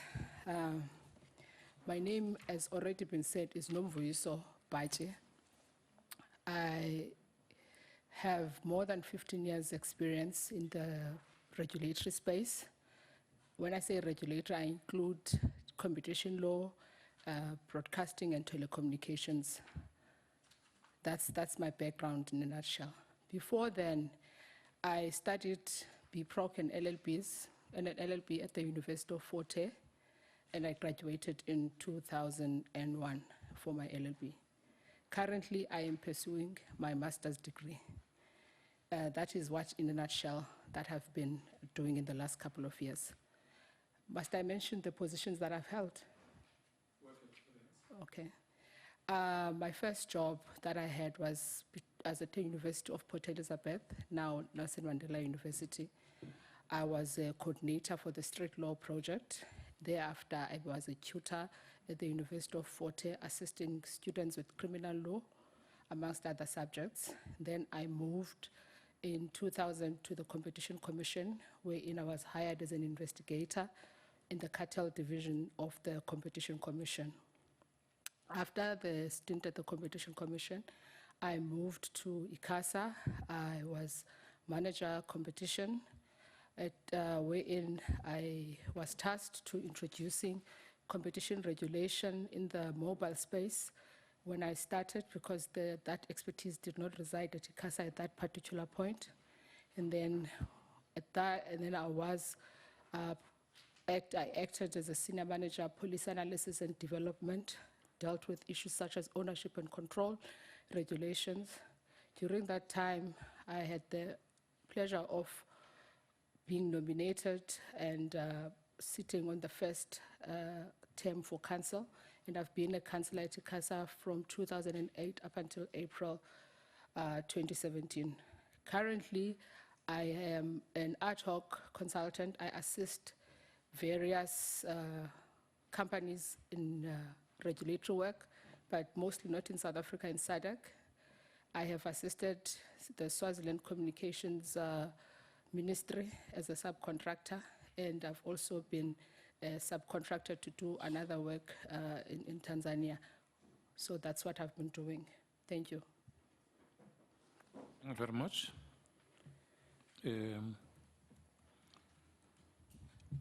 I'm sure you're familiar with the Broadcasting Act and the processes that the committee is dealing with in amending that act, the amendment bill that we're dealing with. Maybe it will be necessary just to say, in your view, what areas you think we must focus on in changing or in amending that act. That's in your view, and what you can do to assist the committee as a South African citizen to better improve that act. That's all. Thank you, Chair. Oh, before I answer that question, I forgot to answer the disclosure of conflict. I have no interest in the telecommunications, broadcasting, or print media in South Africa, nor does my husband. Also, we do not have any criminal record, both myself and my husband, as provided for in legislation. Otherwise, I wouldn't have been appointed as a councillor of Akasa, even in the previous term. Then I moved to the Broadcasting Amendment Bill, areas focus and changing of the Broadcasting Amendment Bill. The bill came out, I think, in 2014 and 2015. The purpose of why the bill came was because there was a lot of instability at the SABC with the boards as they were at the time. And the main focus of the bill was more on appointment. That, maybe I'll deal with that later. What are the areas that are important that need to be changed from a broadcasting amendment bill point of view? From where I'm sitting, the broadcasting bill still talks only about appointments, whereas you have an SABC that has objectives that are set in that legislation, and those objectives were, I'll use the word relevant, in the analog environment. So I would have hoped that you would have a broadcasting amendment bill that is fluid and is able to be forward-looking and is able to ensure that SABC is able to participate fully without any form of hindrance in terms of online presence. They are online, but it's not their core mandate. If that could be explicitly said, maybe it doesn't belong in a bill. Other people will say, but why isn't the current or any other board looking at those things? However, everyone looks at SABC as being TV and radio, and their online presence is very limited. What I mean about online presence, as we're sitting here, most people that are on the internet, when they check news, they are hardly going to say sabc.co.za. They are going to look at other alternatives that are available in the online space, whereas SABC is supposed to be, in terms of the current Broadcasting Act, to be the leader of news, to be the person that drives, or the entity that drives news and actuality programs, but it has only been limited on television and on television and radio, and those are periodic, they are not instant. So you need an SABC that will be relevant for the current times. That's what I will say. Thank you very much, Honorable Tsedi. Morning, Nomvus, how are you? I'm fine, sir. How are you? Fine. Surely it's not everything bad that is happening in the SABC. And here is a South African who has lost hope about the SABC. Can you raise the morale of this South Africa about some of the positive things that are happening? Okay, thank you, Honorable Tsedi. I'll say this, SABC, I think I've presented, that was the ad hoc committee, has, in my experience, has very competent and capable people, both at regional and at national level. And I'm not talking about executives and all those people. You have program managers that are dedicated, people that want to make changes at SABC that I have had the privilege to interact with in my job at Akasa, people that try and advise the powers that be and say, this is what needs to be done. If you're looking at SABC as was sitting here, most people are focusing on television. But if you are looking at regional radio stations, especially those that are regionalized in terms of, I'll make the example about Lonene FM, I'll make an example about, although it's a national radio station, Radio Sondergrenze, and then you have a few other radio stations. These two, they will come to the authority and they will say, these are the changes that we want to make. These are the things that we think our audiences want to listen to. And that is the good of the SABC, but people don't get to see that. We must manage our time well because we have 5 minutes, the two of us. There's a debate going on about the need for a review of the role of the executive directors of the board. What's your view on that? The 3 executive directors.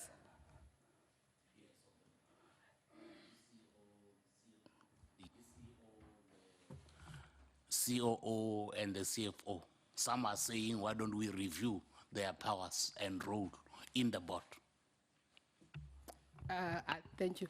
I'll make this in most boards, because I have sat in the Joburg Tourism Company, I've sat at Metrobus, most boards have CEO, managing director, as part of the board. They'll have the CFO as part of the board. Most instances, COO comes per invitation. And that's how I'll start off. However, it may not require changes. It's how you function within a board. It's what is the job function that you have designed for these 3 specific individuals. You can have a smaller board that is ineffective with executive directors that are effective, and you can have a bigger board. So it's up to how you structure yourselves within the board, sir. Surely a decision to dissolve a board, it's a very painful exercise, not only to the affected people, even to us as parliamentarians. What is it that, if appointed, you will do differently to avoid another dissolution? Because as I've indicated, it's not a very nice thing to do, even for us as parliament. Thanks.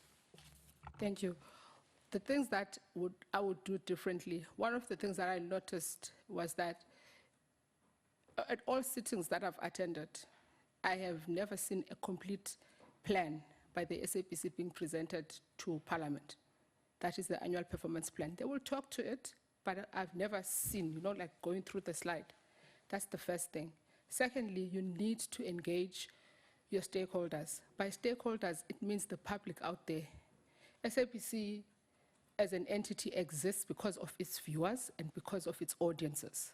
It does not exist because of any other thing. If you do not satisfy those people and you are busy with your own ego matters, then you are bound to lose the plot, unfortunately. The last one, you are currently with Akasa, is it? No, sir. Oh, okay. The digital migration, this is the last one. What does it mean to the SABC? Oh, thank you. Digital migration, what does it mean? It means that we know, as everyone knows by now, that SABC has applied for channels for digital migration, but no one knows what is in those channels. SABC needs to prepare its viewers and audiences as to what is going to be there. We hear talks of, I attended their workshops last week, of the African content, but no one is unpacking as to what does that mean in terms of the channels of the SABC. Whereas migration says SABC needs to give and show audiences the content that they require and content that is relevant, which I believe SABC has, but it's unable to reposition itself to say, this is the content that we're going to show in terms of children's programming, which is, we know it doesn't make money. This is the content that we're going to show in terms of drama, soapies, and the likes. And I think they have not, whereas they have the platform, they have not explained themselves as to what is it that they are going to do as SABC. Instead, they're advertising it. Thank you very Yeah, much. thanks. I will go to Honorable Davis, Honorable Ndlozi, Honorable Madisha, and Honorable Van Dam. Thank you, Chair, and thank you to Ms. Bachi for making yourself available. My first question concerns the operation of the SABC over the last decade or so. Could you tell us, what in your view is the difference between a state broadcaster and a public broadcaster? And could you give us your opinion on the view that some people put forward, that the SABC operates more as a state broadcaster than a public broadcaster? Thank you. State broadcaster means, in academic terms, purely a mouthpiece of government. Anything that government says will be said on that public, I'll use the word public broadcaster. So we can all say it's cloudy outside, and if the government says it's shiny, that's what will be reported on the news. That's just being trivial, but that's the example I would make. A public broadcaster, on the other hand, is an entity that is set out to ensure that the citizens of a particular country, in this case South Africa, are represented, their views are listened to, and broadly, programming represents those citizens. That's what public broadcasting is all about. That's the summary that I would make.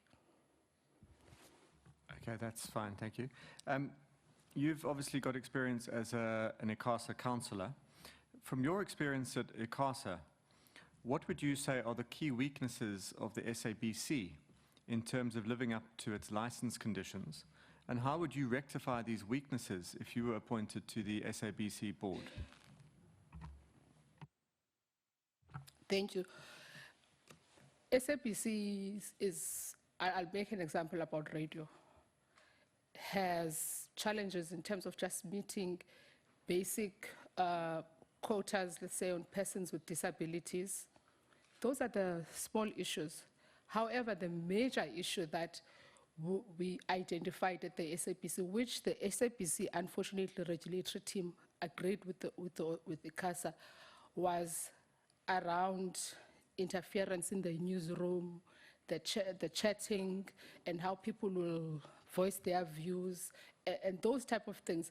And those are not issues that were in the glaring public domain in the main, but they will sort of mention it. They'll say, no, we'll have to go back and ask. When we're like, look, these are the conditions that you have to meet, because you have to engage a party. You have not met this part of the regulation. Can you go back and fix it? And then they agree, they write a letter, and then they come back, they say, we're not sure, but we'll come back to you. So those are the small challenges that we're facing the SABC. And and it became evident even last week when we attended these workshops, this upward referral for editorial content, especially in the newsroom. And then they list this exhaustive, they have this exhaustive list, which can be good. However, the question then is, the news as the news as they will be presented to you, they'll be very different compared to another broadcaster, because somebody at the SABC has to pass so many hurdles in order for the news to be worthy. So it's more news that were problem, and in some instances, a small programming, which I think they have people that are competent, that are able to make those decisions, but unfortunately, they didn't have the authority to make those decisions. Thank you. My last question. Being an SABC board member requires a great deal of bravery and courage to stand up to the minister in some cases, and in other cases, powerful executive directors. Can you give us an example from your time at Akasa where you had to stand up to the minister or to a powerful executive director, and how did you do that? Thank you. I'd say the fortunate thing at Akasa, we hardly dealt with executive directors of the SABC because they have a regulatory team. We only... Sorry, Chair, just to clarify, I don't mean standing up to SABC executive directors, I mean your own executive directors at Akasa. Oh, I hear you. Okay. Well, at Akasa, councillors have more powers than executive, so it has always been like that. They are the ones that lead everything, and the legislation says so, and we've always, when I was there, we lived by, because you take an oath when you come into office at Akasa. So a powerful executive, something that will only happen in their own sort of social situations, people that would have, but in the boardroom, things that happened inside the boardroom was controlled by the Akasa Council. And what about the minister? Did you ever have occasion to stand up to the minister? Okay. Yes, yes, that has happened, but more at a principal level than anything else. Thank you very much. So, Chair, I would just like her to elaborate on the example that she gives. What exactly happened, and how did you stand up to the minister? I'll make a simple example that affected the entire council as a collective. There was an introduction of the MOI to all entities.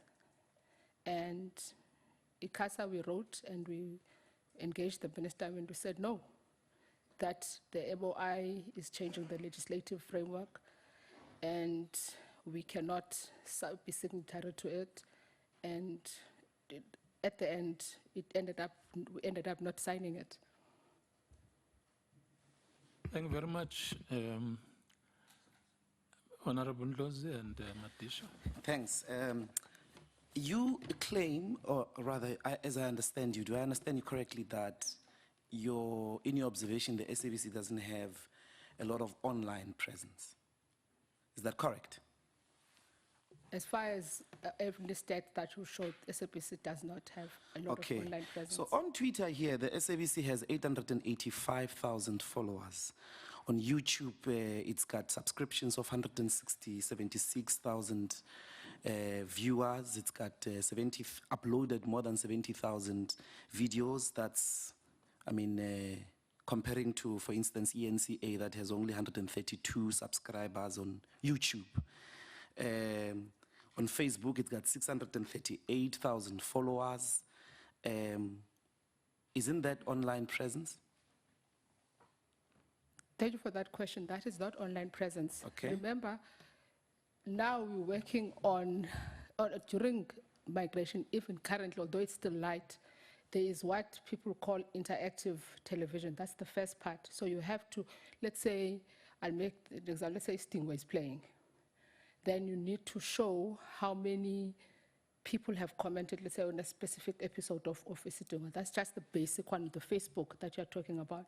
But online presence means the programming of the SABC should be in such a way that it is available online. For instance, if I were to type at this point SABC board. The first website that it will take me to, most instances, not necessarily, let's say SABC interviews, the first website that it will take me to is the YouTube website and not the SABC website. But okay. So essentially, wait. okay, I wanted to finish. No, not really. You claimed earlier on that when people want news, they don't go to SABC. 885,000 followers on on Twitter alone. That's people, and that's online, by the way. It is the largest subscribed YouTube, SABC News. Forget about other platforms. SABC News. People go on YouTube to watch the news.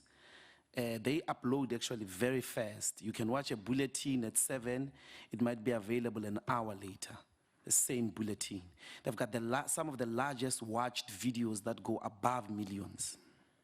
What do you mean it doesn't have an online presence? In relation to news, that was your claim.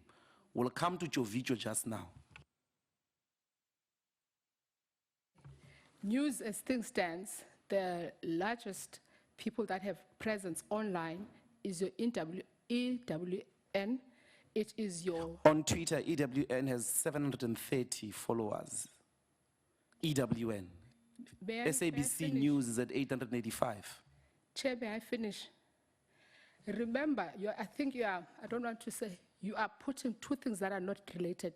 You are counting Twitter followers, you are counting Facebook followers, you are counting YouTube subscriptions, and I am saying to you, in order, and then I'll make the example of the countries that we look at most, in order for somebody to have news that is happening now to be relevant, they had to be watched at the time that it's happening. The same thing that when you go to BBC online currently, when you go to ABC online currently, you will find news in an instance that is happening, not pre-recorded news. That's why I made the example about news. Okay, the example, I'm not, let me finish my time. Funding model. Well, there is time. Okay, let's go to this funding model. How best can we improve the funding of the SABC? How best? SABC funding model currently is mixed. And how best to improve the funding model of the SABC is that one of the major things that SABC is not doing is not collecting enough license fees as we seated here in Parliament. That's the first thing. Secondly, SABC, I know that a couple of years back, they received a government grant of about 1.4 billion that had specific conditions attached to it. And out of those conditions, few of those were actually met. So in order for you to, as a SABC, to have a credible funding model moving forward, you have to convince the people that are funding you that you're able to run your business properly and effectively in terms of collection of revenue. And if you can't, unfortunately, collect revenue in an appropriate manner as how best can we collect revenue? And time up, but you can respond. Okay, thank you, Chair. How best you can collect revenue? Currently, SABC uses a number of things to collect revenue, and I'll be honest with you, in other countries, they also use retail stores, which we are also using in South Africa, the retail stores. But after that, there is no follow-up. So I do not know what other models that they are using at SABC. Thank you. Except those two. Honorable Madisha. Thank you very much, and good morning. I put to you that you believe in corruption. And unless you prove to me, you give me the antithesis, I'll remain in that kind of belief. Now, I go back to Sunday Times, a report which indicated that the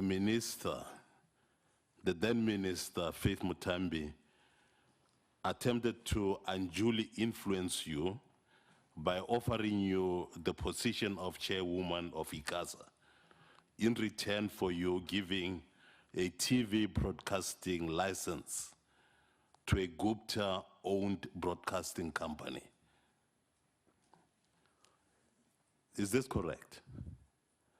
I say this because of 3 points, and I'm not coming back. Number 1, it was put that you threatened the minister when that whole thing was not implemented. Number 2, I say, why didn't you go to the police to report that whole thing? And number 3, I say, for you not having done both, that then is corruption, and therefore, you've got to prove to us that if you were to go into the board and occupy one of the seats, you will be able to serve the people of South Africa properly. Thank you. That was what was reported in the Sunday Times, I agree, but I did respond to the newspaper article of the Sunday Times. Not at any point did I threaten the minister. However, I had instituted legal proceedings against the minister, which I had abandoned. And there was no need for me to go to the police station because there was no fraud that had happened. And lastly, at the end of it all, no one was licensed during that round. So I will say this, I have never been corrupt and I will never be corrupt. I hold myself very highly. I'm ethical in my stance in everything that I do, and that is what I will leave it at. Thank you. You see, my chairperson, the fact that no actual action was taken by yourself does indicate that, in my own opinion, there is a problem. The fact that you did not act, that to me is a major problem. I mean, you indicate that you simply left everything. You indicate to me that you did not go to the police. You indicated to me that you did not rise and say to the minister, here you are wrong, and I do qualify to take up the position of being chairperson of Akasa, whether you like it or not, by virtue of the fact that I am qualified, etc., etc. And you did neither of those. Honorable Member, I've already responded to the question that, but let me first clarify, I did respond to the minister. I did write a number of letters to her, and I commenced with legal proceedings against the minister, and such legal proceedings I decided to abandon for reasons that are known to me, that had nothing to do with the minister at that point in time. Thank you. As I end, chairperson, I say, I put it to her that there are contradictions, because in the first answer, she gave me and I think all of us did hear that. It was a different response where you said you did nothing, there was no action, and now you say you did take up an action. I leave it there, chairperson. Thank you very much. You still have time if you want to further elaborate on the matter. We have 1 minute. Thanks, Chair. I just wanted to clarify, Chair, that I did not contradict myself. I did say in the first instance that I did take legal action, which I abandoned later on. That was the first thing that I said. Secondly, Chair, I wish to put it on record that I had a number of correspondence that I've written to the minister in this regard. However, because there were certain changes that I decided to abandon the matter, but if that is a measure of what makes a person corrupt, and that is the definition that is used by this committee, then so be it, I am corrupt. Thank you. If it's a measure used by Honorable Madisha. I do apologize, Chair. Thank you. Honorable Van Dam. Thanks, Chair. So what we're looking for here is board members that are qualified, that have experience, which you do have. We're also looking for people that are innovative, they're going to bring fresh ideas about how the SABC is going to be run. And also, quite importantly, I at least, and I know the DA is looking for people who are going to have backbones of steel, who are going to protect the SABC when there's instances of unethical conduct or illegality. Because the reason why we're here is because board members sat by or actively contributed in in the chaos that's at the SABC now. Now I'm going to continue the line of questioning that Honorable Madisha started, but I'm going to be quite insistent on answers. Now, the media report was that you were offered the chairpersonship. There was a letter of appointment, and that was hinging on you awarding a contract to a Gupta-owned company, a license, sorry, to a Gupta-owned company. You say you proceeded with legal action and then you decided not to pursue the legal action anymore. One, what was the legal action about? And two, why did you drop it? Please be brief, we only have 5 minutes. Thank you. There was an offer that was made for the chairperson of Akasa, and it was withdrawn on the same day. Why was it withdrawn? The letter just said it will be published at a later date. Who submitted the letter to you and then who withdrew it? The letter was sent to my email address by an official at the office of the minister. So when the letter was withdrawn, do you write back to the minister and you say, why have you withdrawn the letter? Yes, I did write to the minister. And the response was? The first response to the minister was that, please allow me time, I still have to, the reason was I have to gazette, and I'll get back to you. That What was the first the minister's response? That's my question. Why did she say she withdrew the letter? As I'm saying, she said, I'm going to gazette the appointment and I'll get back to you. She used the reason of gazetting. And then do you follow up and say, where's the letter now? I did follow up. I mean, I wrote 4 letters to the minister in this one instance. And she said what? And then in each, look, I have to think of the sequence of the letters. The second letter it was written in such a way. Okay, so see, the letter I'm looking for is the one where she says, I'm not going to appoint you as chairperson anymore. I'm not interested in the other ones. That's the one I'm interested in. What does she say is the reason why you can't be appointed chair? That's the one I'm looking for. There's no letter that says that. It just says, I will gazette. You remember, there's a requirement in the Akasa Okay, Act. so when it eventually doesn't happen, what is the reason given? Do you pursue it and you say, listen, you gave me a letter, you said you'd gazette, why hasn't it been gazetted? What's happening? Do you just leave it? Yes, I pursued it. And the irony at the end towards the end, when I was throwing the letters, the minister was no longer responding to me, but her chief of staff was responding no problem. to me. Was there on the table a license for a Gupta-owned company? Yes, there was. And you refused to award that license? Yes, we did. What was your legal action about? The legal action was on the matter of the appointment. And then why did you drop it? Because the quote that I received was 250,000 to pursue the matter. So you dropped it because of you couldn't afford it. What else did you do to make the public know, make the portfolio committee know, make Parliament know, make anybody know that you were refused a position as chairperson because of undue political pressure? What did you do besides pursue that legal action? Remember, when you're appointed as a chairperson of Akasa, you're appointed by the minister. So the only cause of action... My question is, what else did you do?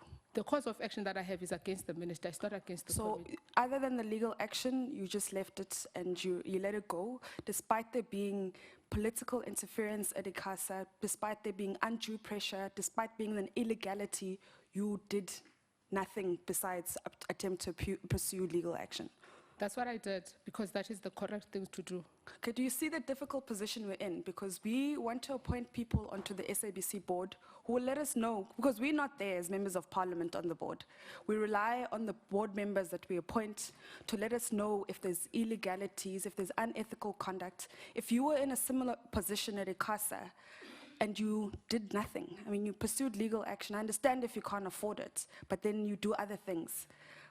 Won't we put you on the board? Something similar will happen and you will do nothing. Why must we trust you? Time up. Honorable Machoba, do you still? Okay, Honorable Tolashe. Thank you, Chairperson. Thank you. If Ms. Baki can just take from the last question and just a little bit closer to the mic for that purpose. if she can just put a more picture on the events that followed, her supposed to be appointed, but her not to be appointed at the end of the day, noting the fact that there was a quote of 250,000 that she could not afford at the time. What else might that created a problem for her to go toe to toe with the minister? Just that, Chairperson, so that people of the Republic can get to hear some difficulties that individuals sometimes go through and learn in the process on how important it is to try. So that we are also teaching people, expose what they are sometimes are involved in, and put that sometimes you must go through and the difficulties that our people are going through on day to day. And for those people in particular who might be appointed as board members. Thanks, Chair. Thank you, Honorable Member. I stated what had happened earlier. Throughout the course of last year, which was 2016, I was in constant engagements with the minister via correspondence. Because you see, as somebody who works at the regulator, you do not want to be in a boxing match with the minister in the public domain. So I would write letters and say, Minister, can I meet with you? Can we discuss this matter? Because it's been hanging, because Akasa has not had a chairperson since July 2015. And in this regard, which is the part that I would like the committee to understand, Akasa Council function is prescribed in legislation, and therefore you cannot just, as an Akasa Council that has been appointed, come and to Parliament and say, Parliament, this is what is happening. You need to engage, and that is how we've always engaged with the minister. And if I were to say what would happen, that you go to meetings and the matter will say, no, don't worry, we'll deal with your matter. I just need time, I'll gazette it. So the story that came that said there was pressure for me to license the Gupta-linked entity. For starters, that story is not true. Maybe they discussed it, but it was never discussed in my presence. I was given a letter that complied with the legislation of Akasa, and it was sent to my email address by the offices of the minister. So the challenge that happened was more in terms of postponing the matter. And don't get me wrong, there would be brashness and all those type of things, but there's never at any point an indication that says, I refuse. This will not happen. Up until then, the things happened this year in the beginning of the year, and I did even indicate that, look, I cannot afford to go on to take this matter on review, whereas I have this on legal authority. This is the action that I could take, because the CASA does not pay for your legal cost. You stand on your own. So those are the things that you go through as a person. However, which I think is being insinuated, is that integrity, and you make sure in any dealing that you have with the minister, because a minister is a shareholder representative, any dealing that you have with the minister, you hold yourself with utmost integrity. You ensure that your conduct is ethical, that you never cross the line. And that is how my experience has taught me, even at Akasa, that no matter what that people may discuss behind your back, you never stop to say, this, I've been appointed in the public interest, I've taken an oath of office, and these are the things that uphold me. I have the Constitution, and therefore you can't be shaken. People can use other tricks behind your backs, but those tricks will never win in you executing your duties. Thank you, Chair. If Ms. Baji can then be appointed as a board member of SAPC, how can she use that experience, given the challenges that forced the Parliament to dissolve the board that was there? Thanks. Thank you, Honorable Member. One of the things that, I'll be honest with you, that made the previous board to sort of falter is that they signed the MOI. That's the first thing. We're in the MOI, you can't sign a document that makes you to be in contravention of your own law. Then you will be in conflict, that you will not know which master you're serving, whereas you're serving only the Constitution and the Broadcasting Act. One of the first things that SAPC is supposed to have a code of practice. It's there in legislation. The code of practice that dictates to you as to how you conduct yourself, how you have dealings with both internal and external stakeholders. That's the first thing. That's the second thing. The third issue is that, as I said before, one of the major challenges that I had was the issue of I could never understand what contract do board members of the SAPC in terms of performance are they signing with the minister?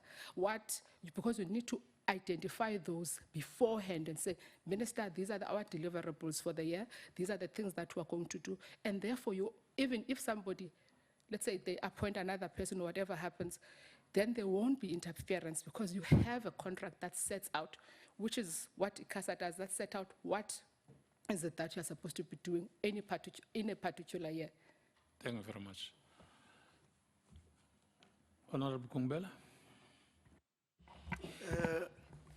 I'm just tempted to make one or two remarks, Chair. That, you know, as an individual,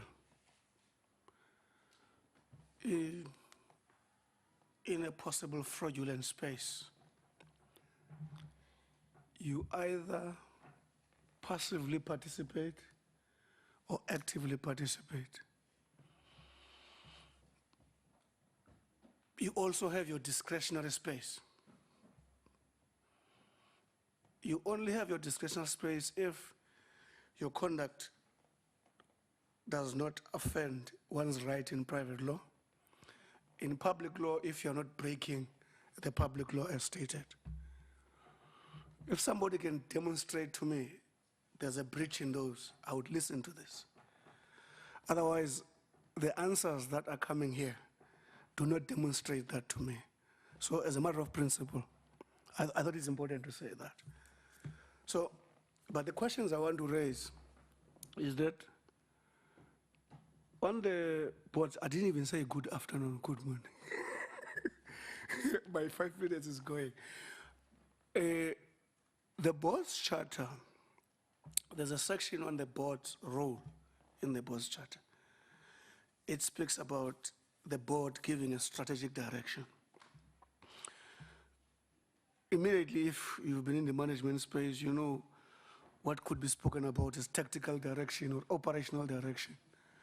Why just strategic direction on the board? Is it deliberately omitted or is it not supposed to be there? Why there's only strategic direction?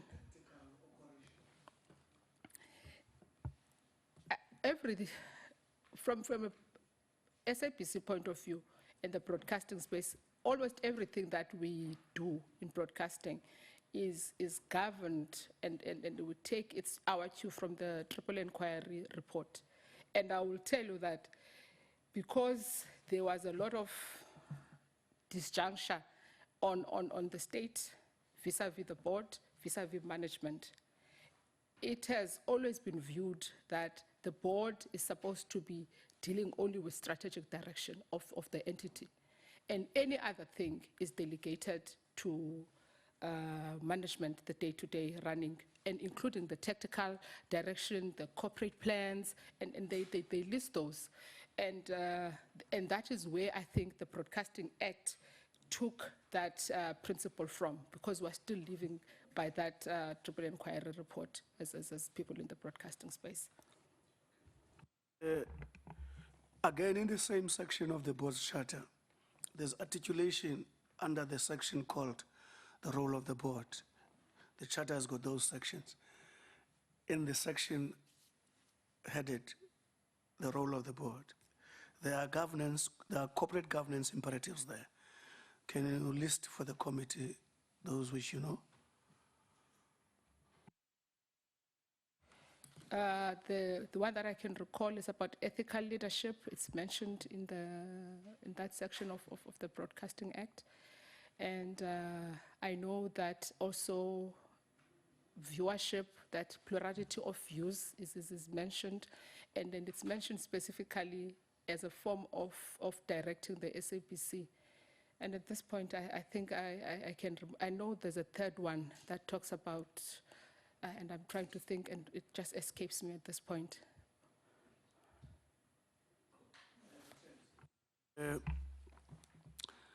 On the sound financial situation of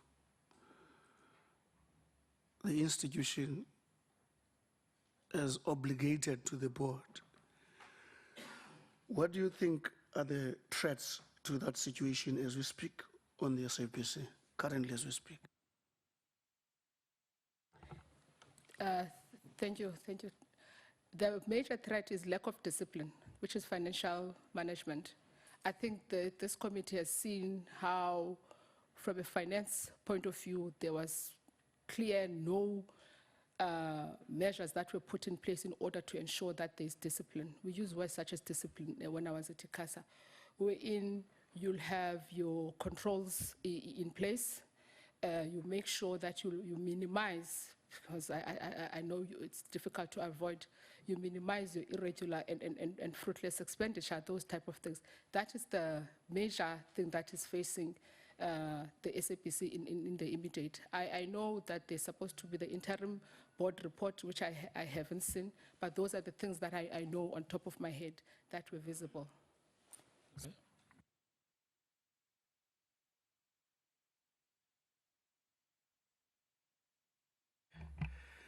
My last point is that, what comments do you have in terms of the historic situation with regards to procurement by SABC? And I want to move on the premise that the entire committee wants good procurement. I guess that's why the entire panel is here. SABC, I'll talk about procurement from a programming point of view. SABC, like any other public entity, is supposed to have the plan, wherein you plan as to how are you going to procure this year? What are the major drivers of your procurement? And if you don't have that plan, National Treasury doesn't look at you kindly. And as I'm saying, since I think 2013, 14, I haven't seen published an SABC demand plan, whereas every other government entity is required in law to put it on their website that this is what I will be doing in terms of procurement this year. And that assists in terms of major projects of the organization, especially for a medium to long-term planning.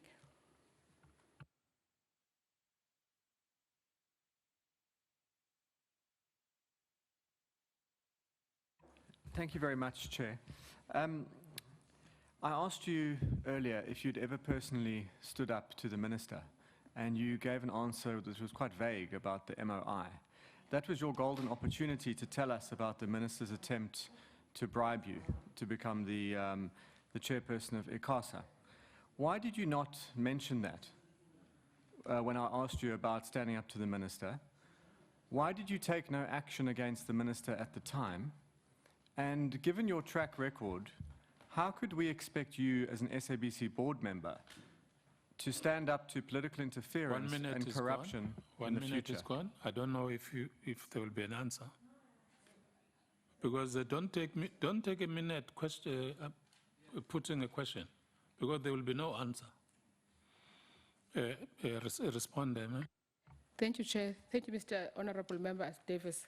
The question, when you asked me, I wrote it in the context of Akasa, not at an individual level, whereas the question by Mr. Madisha was talking to me at an individual level.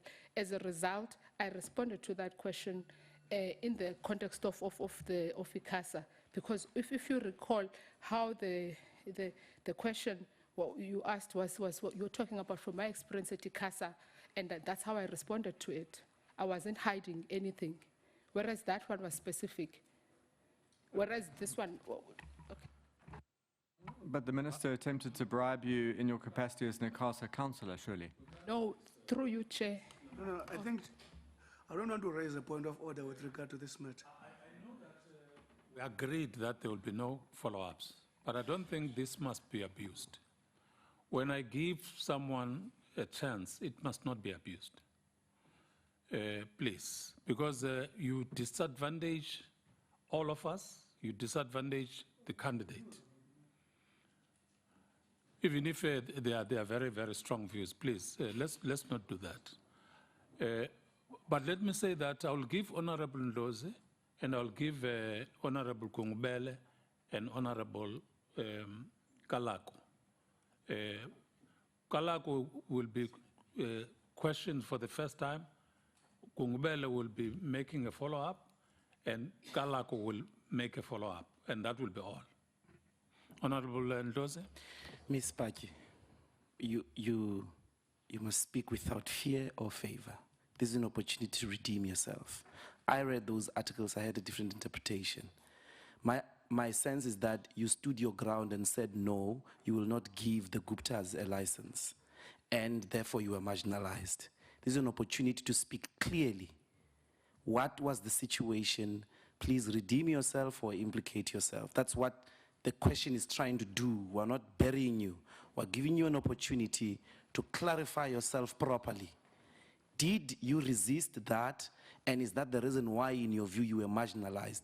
And would you, if given the opportunity to be in the SABC, do the same and more? If more, what?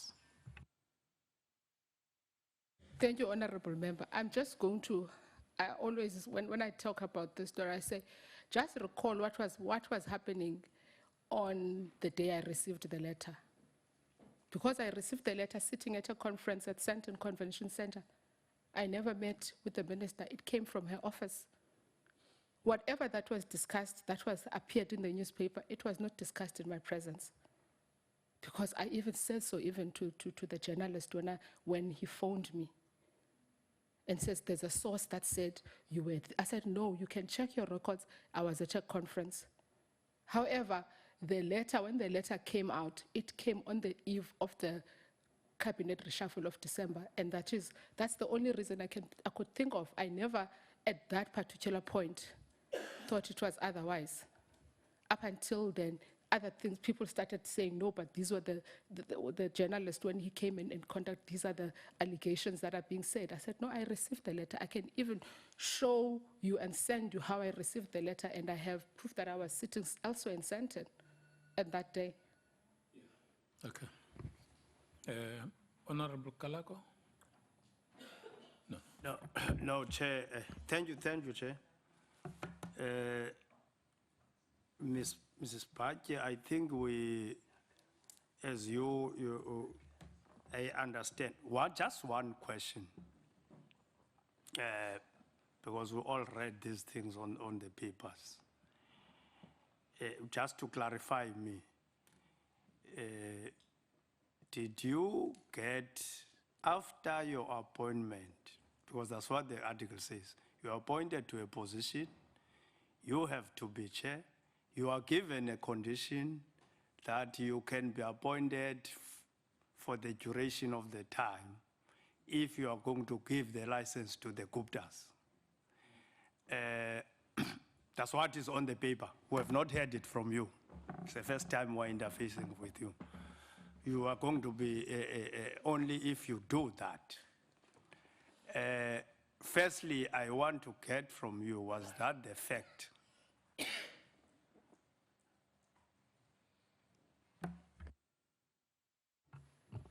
Thank you, Honorable Member. When I received the letter, as I still state, I had no condition attached to the letter. But because it was December, and at that time, I didn't, I'll be honest, I didn't even know who was bidding for the Akasa license. Only later on, I think when we came back, then people started saying that this is what was happening. Then I said, okay, it hasn't been brought to my attention, but I know that the minister is going to gazette is going to gazette the appointment, and therefore I'll follow up in that regard. And in any case, at Akasa, people don't just get a license except you are registering. There is a process for a license to be granted to a person. Hence, there was confusion at that time that Akasa did, in fact, give ANN7 a license, and we kept saying, no, we didn't. We didn't. There is a process that will still be followed. So it's those situations that a person finds themselves, that people make judgment call based on what happened or what they know that has happened, and whereas you were not even present in that situation. And even the other councillors at Akasa, they didn't know. Even my legal action on the minister was on the appointment, not on the incidental issues that happened after the fact that people are talking about. I get this one of the appointment. So there was no letter or any word to either to the board, to the councillors as a whole, or to you that look, appoint give the license to the AN7. Not at that particular point, no. Later, in any point? I'll be honest, when we were closer to making a decision, I think it was Feb last year, and then people were saying, you know that there's an expectation that the license must go, and then this is factual. But because we have already put our facts for other disagreements that we had with the minister, she has never brought it in the presence of the three councillors that were in the office that this is the position. Even when the article was in the Sunday Times and we discussed as council, councillors were like, okay, it's obvious it's your issue with the minister. We don't get anywhere. See to it how to deal with it. Okay. Well, moving from that, I'm asking that because in the board, well, contrary from what the other member said, that DA needs a board. No, we're not talking about DA board. That is strong and one. We're talking about the board of the SABC for South Africa, not for any political party. So,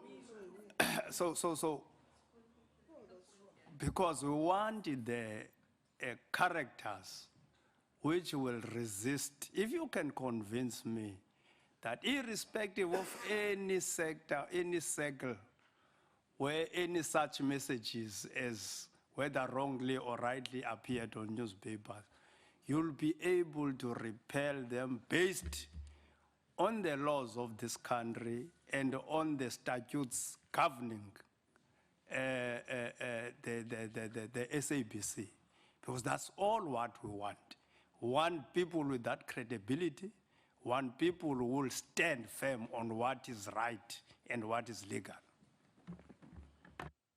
Thank you, honourable member, for that question. At the first instance, when you go and deal with a public broadcaster, you know that you are not representing yourself, you are not representing your family, you are representing the public of South Africa. And therefore, the first point of call, you are bound by the Constitution of South Africa and then the Broadcasting Act. There can't be any confusion as to what is your role within the board. And I'll tell you, what made it so obvious that there was integrity questioned in terms of caliber is that most SABC, I'll use this word, board members, are in love with TV cameras. Whereas in some instances, you have differences in the boardroom and you fight those differences and you are able to defend them even when you go out and defend before the committee and before any other minister. So you have to hold yourself as against the Constitution. That's why I'm saying I've been fortunate that I've been sworn into office, and we had a number of people that ensure that governance and ethical leadership and integrity of the institution is always protected before the individual itself. So you give us an undertaking that you'll be able to stand any pressure, whether it's from the ruling party, opposition, because the opposition parties also, they do pressurize. Well, it's a contested space, we understand that as this society. DA, ANC, EFF will give pressure to you, will give you trouble, you know. So you will be able to stand that pressure. Yes, Honorable, I would be able to. I think more than anything, I have, in the last local government elections, that I have demonstrated, wherein there was a political party that somebody shouted on my phone and said, "This is what I'm doing." I said, "Come, prove me wrong. This is what I've done." And one person walked out during our slots, and we treated them with nothing but courtesy and respect. But we stood our ground that this is what governs Akasa. The perception that you may have about an entity doesn't make it a reality. So I will be able to withstand pressure from anyone, and I have been able to do that in the last couple of years that I've been in the governance space in South Africa. Thank you. Are you okay, Mr. Kalako? Thank you very much. The last follow-up will be Mamutolash. Thank you, Chairperson. Thank you very much, Ms. Sabc. Listening from yourselves, articulating the process that you unfortunately had to go through, and you are still going through it here, unfortunately, would you speak a little bit about the fact that at some point, Akasa and SABC took each other to court, and you have been a councillor from Akasa? What will be your take in that? Because here is the normality. Akasa or whoever took each other to court. What will be your take in that, given the experience that you are having? Thank you. Thank you, Honorable Member. As a point of departure, that court case, that matter of ensuring that SABC adheres to the rules and regulations of Akasa, especially the Act, was totally unnecessary, in the sense that because compliance, we come, we talk to you. At Akasa, we say, licensee, these are the problems, fix them. This is the issue, implement it. However, at that time, you had somebody that said, okay, we'll do it, and then later on change their minds and goes and holds a press conference and says, we're not going to do it. Not only does that hamper the credibility of Akasa, it also hampers the credibility of the institution that the person represented. So that matter for us, when I was at Akasa, we had to do it because we were compelled. Whereas it was something that if somebody just said, okay, this is correct, this is the corrective measure that I will follow, a lot of money wouldn't have been wasted, and everyone appearing on TV and doing all sorts of stuff. So from that lesson, it's for me, you need, which I think it was evident even in the ad hoc committee, you need a governance structure that is strong. You need a company secretary that will be able to advise the board. I mean, you can't be receiving a decision today and hold a press conference on the same day. That means you haven't applied your mind. You need a management and executive team that is guided by compliance, and not only looking only at competence, but looking at the issue of respecting the rule of law. That's the word I will use. You respect the rule of law. You do all things to ensure that you are compliant at all times.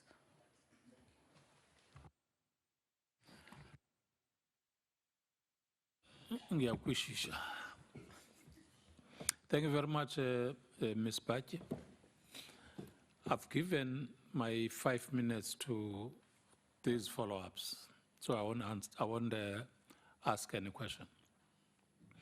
But members are here for you to ask questions, If you have any questions to members, you can do that.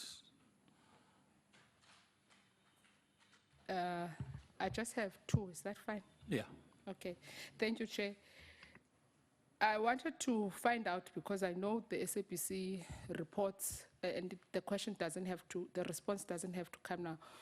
What is the process that is being followed to within Parliament itself to ensure that SAPC follows the appropriations bill in terms of tabling its annual performance plans and budgeting, which sometimes in where I'm sitting, they seem not to be doing? That's the first question. And the second question, is it necessary at this particular point from the Portfolio Committee's point of view to have the broadcasting amendment bill?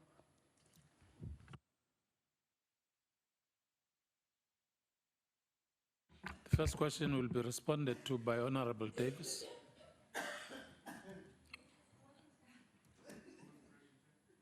Repeat it, ma'am. Sorry, sir.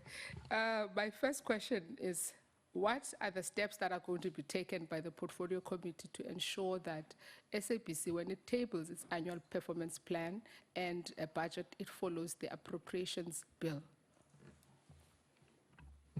Thank you. As is customary, we will review the annual performance plan here in the Portfolio Committee, and we will call the full board to account for that performance plan. Question? Broadcasting amendment bill. Honorable Sedi? To respond? I think, as you are aware, we are busy with the process of that amendment bill. We are still open for those who still have inputs to take into consideration, including yourselves. If you still have inputs, you can as well throw them to the committee, of course, through the office of the chairperson, for us to take into consideration as we finalize this matter. It's still an open process. We are still open, ready for whatever inputs still have. But we are of the view that there is a need for us to amend that particular act. Thanks.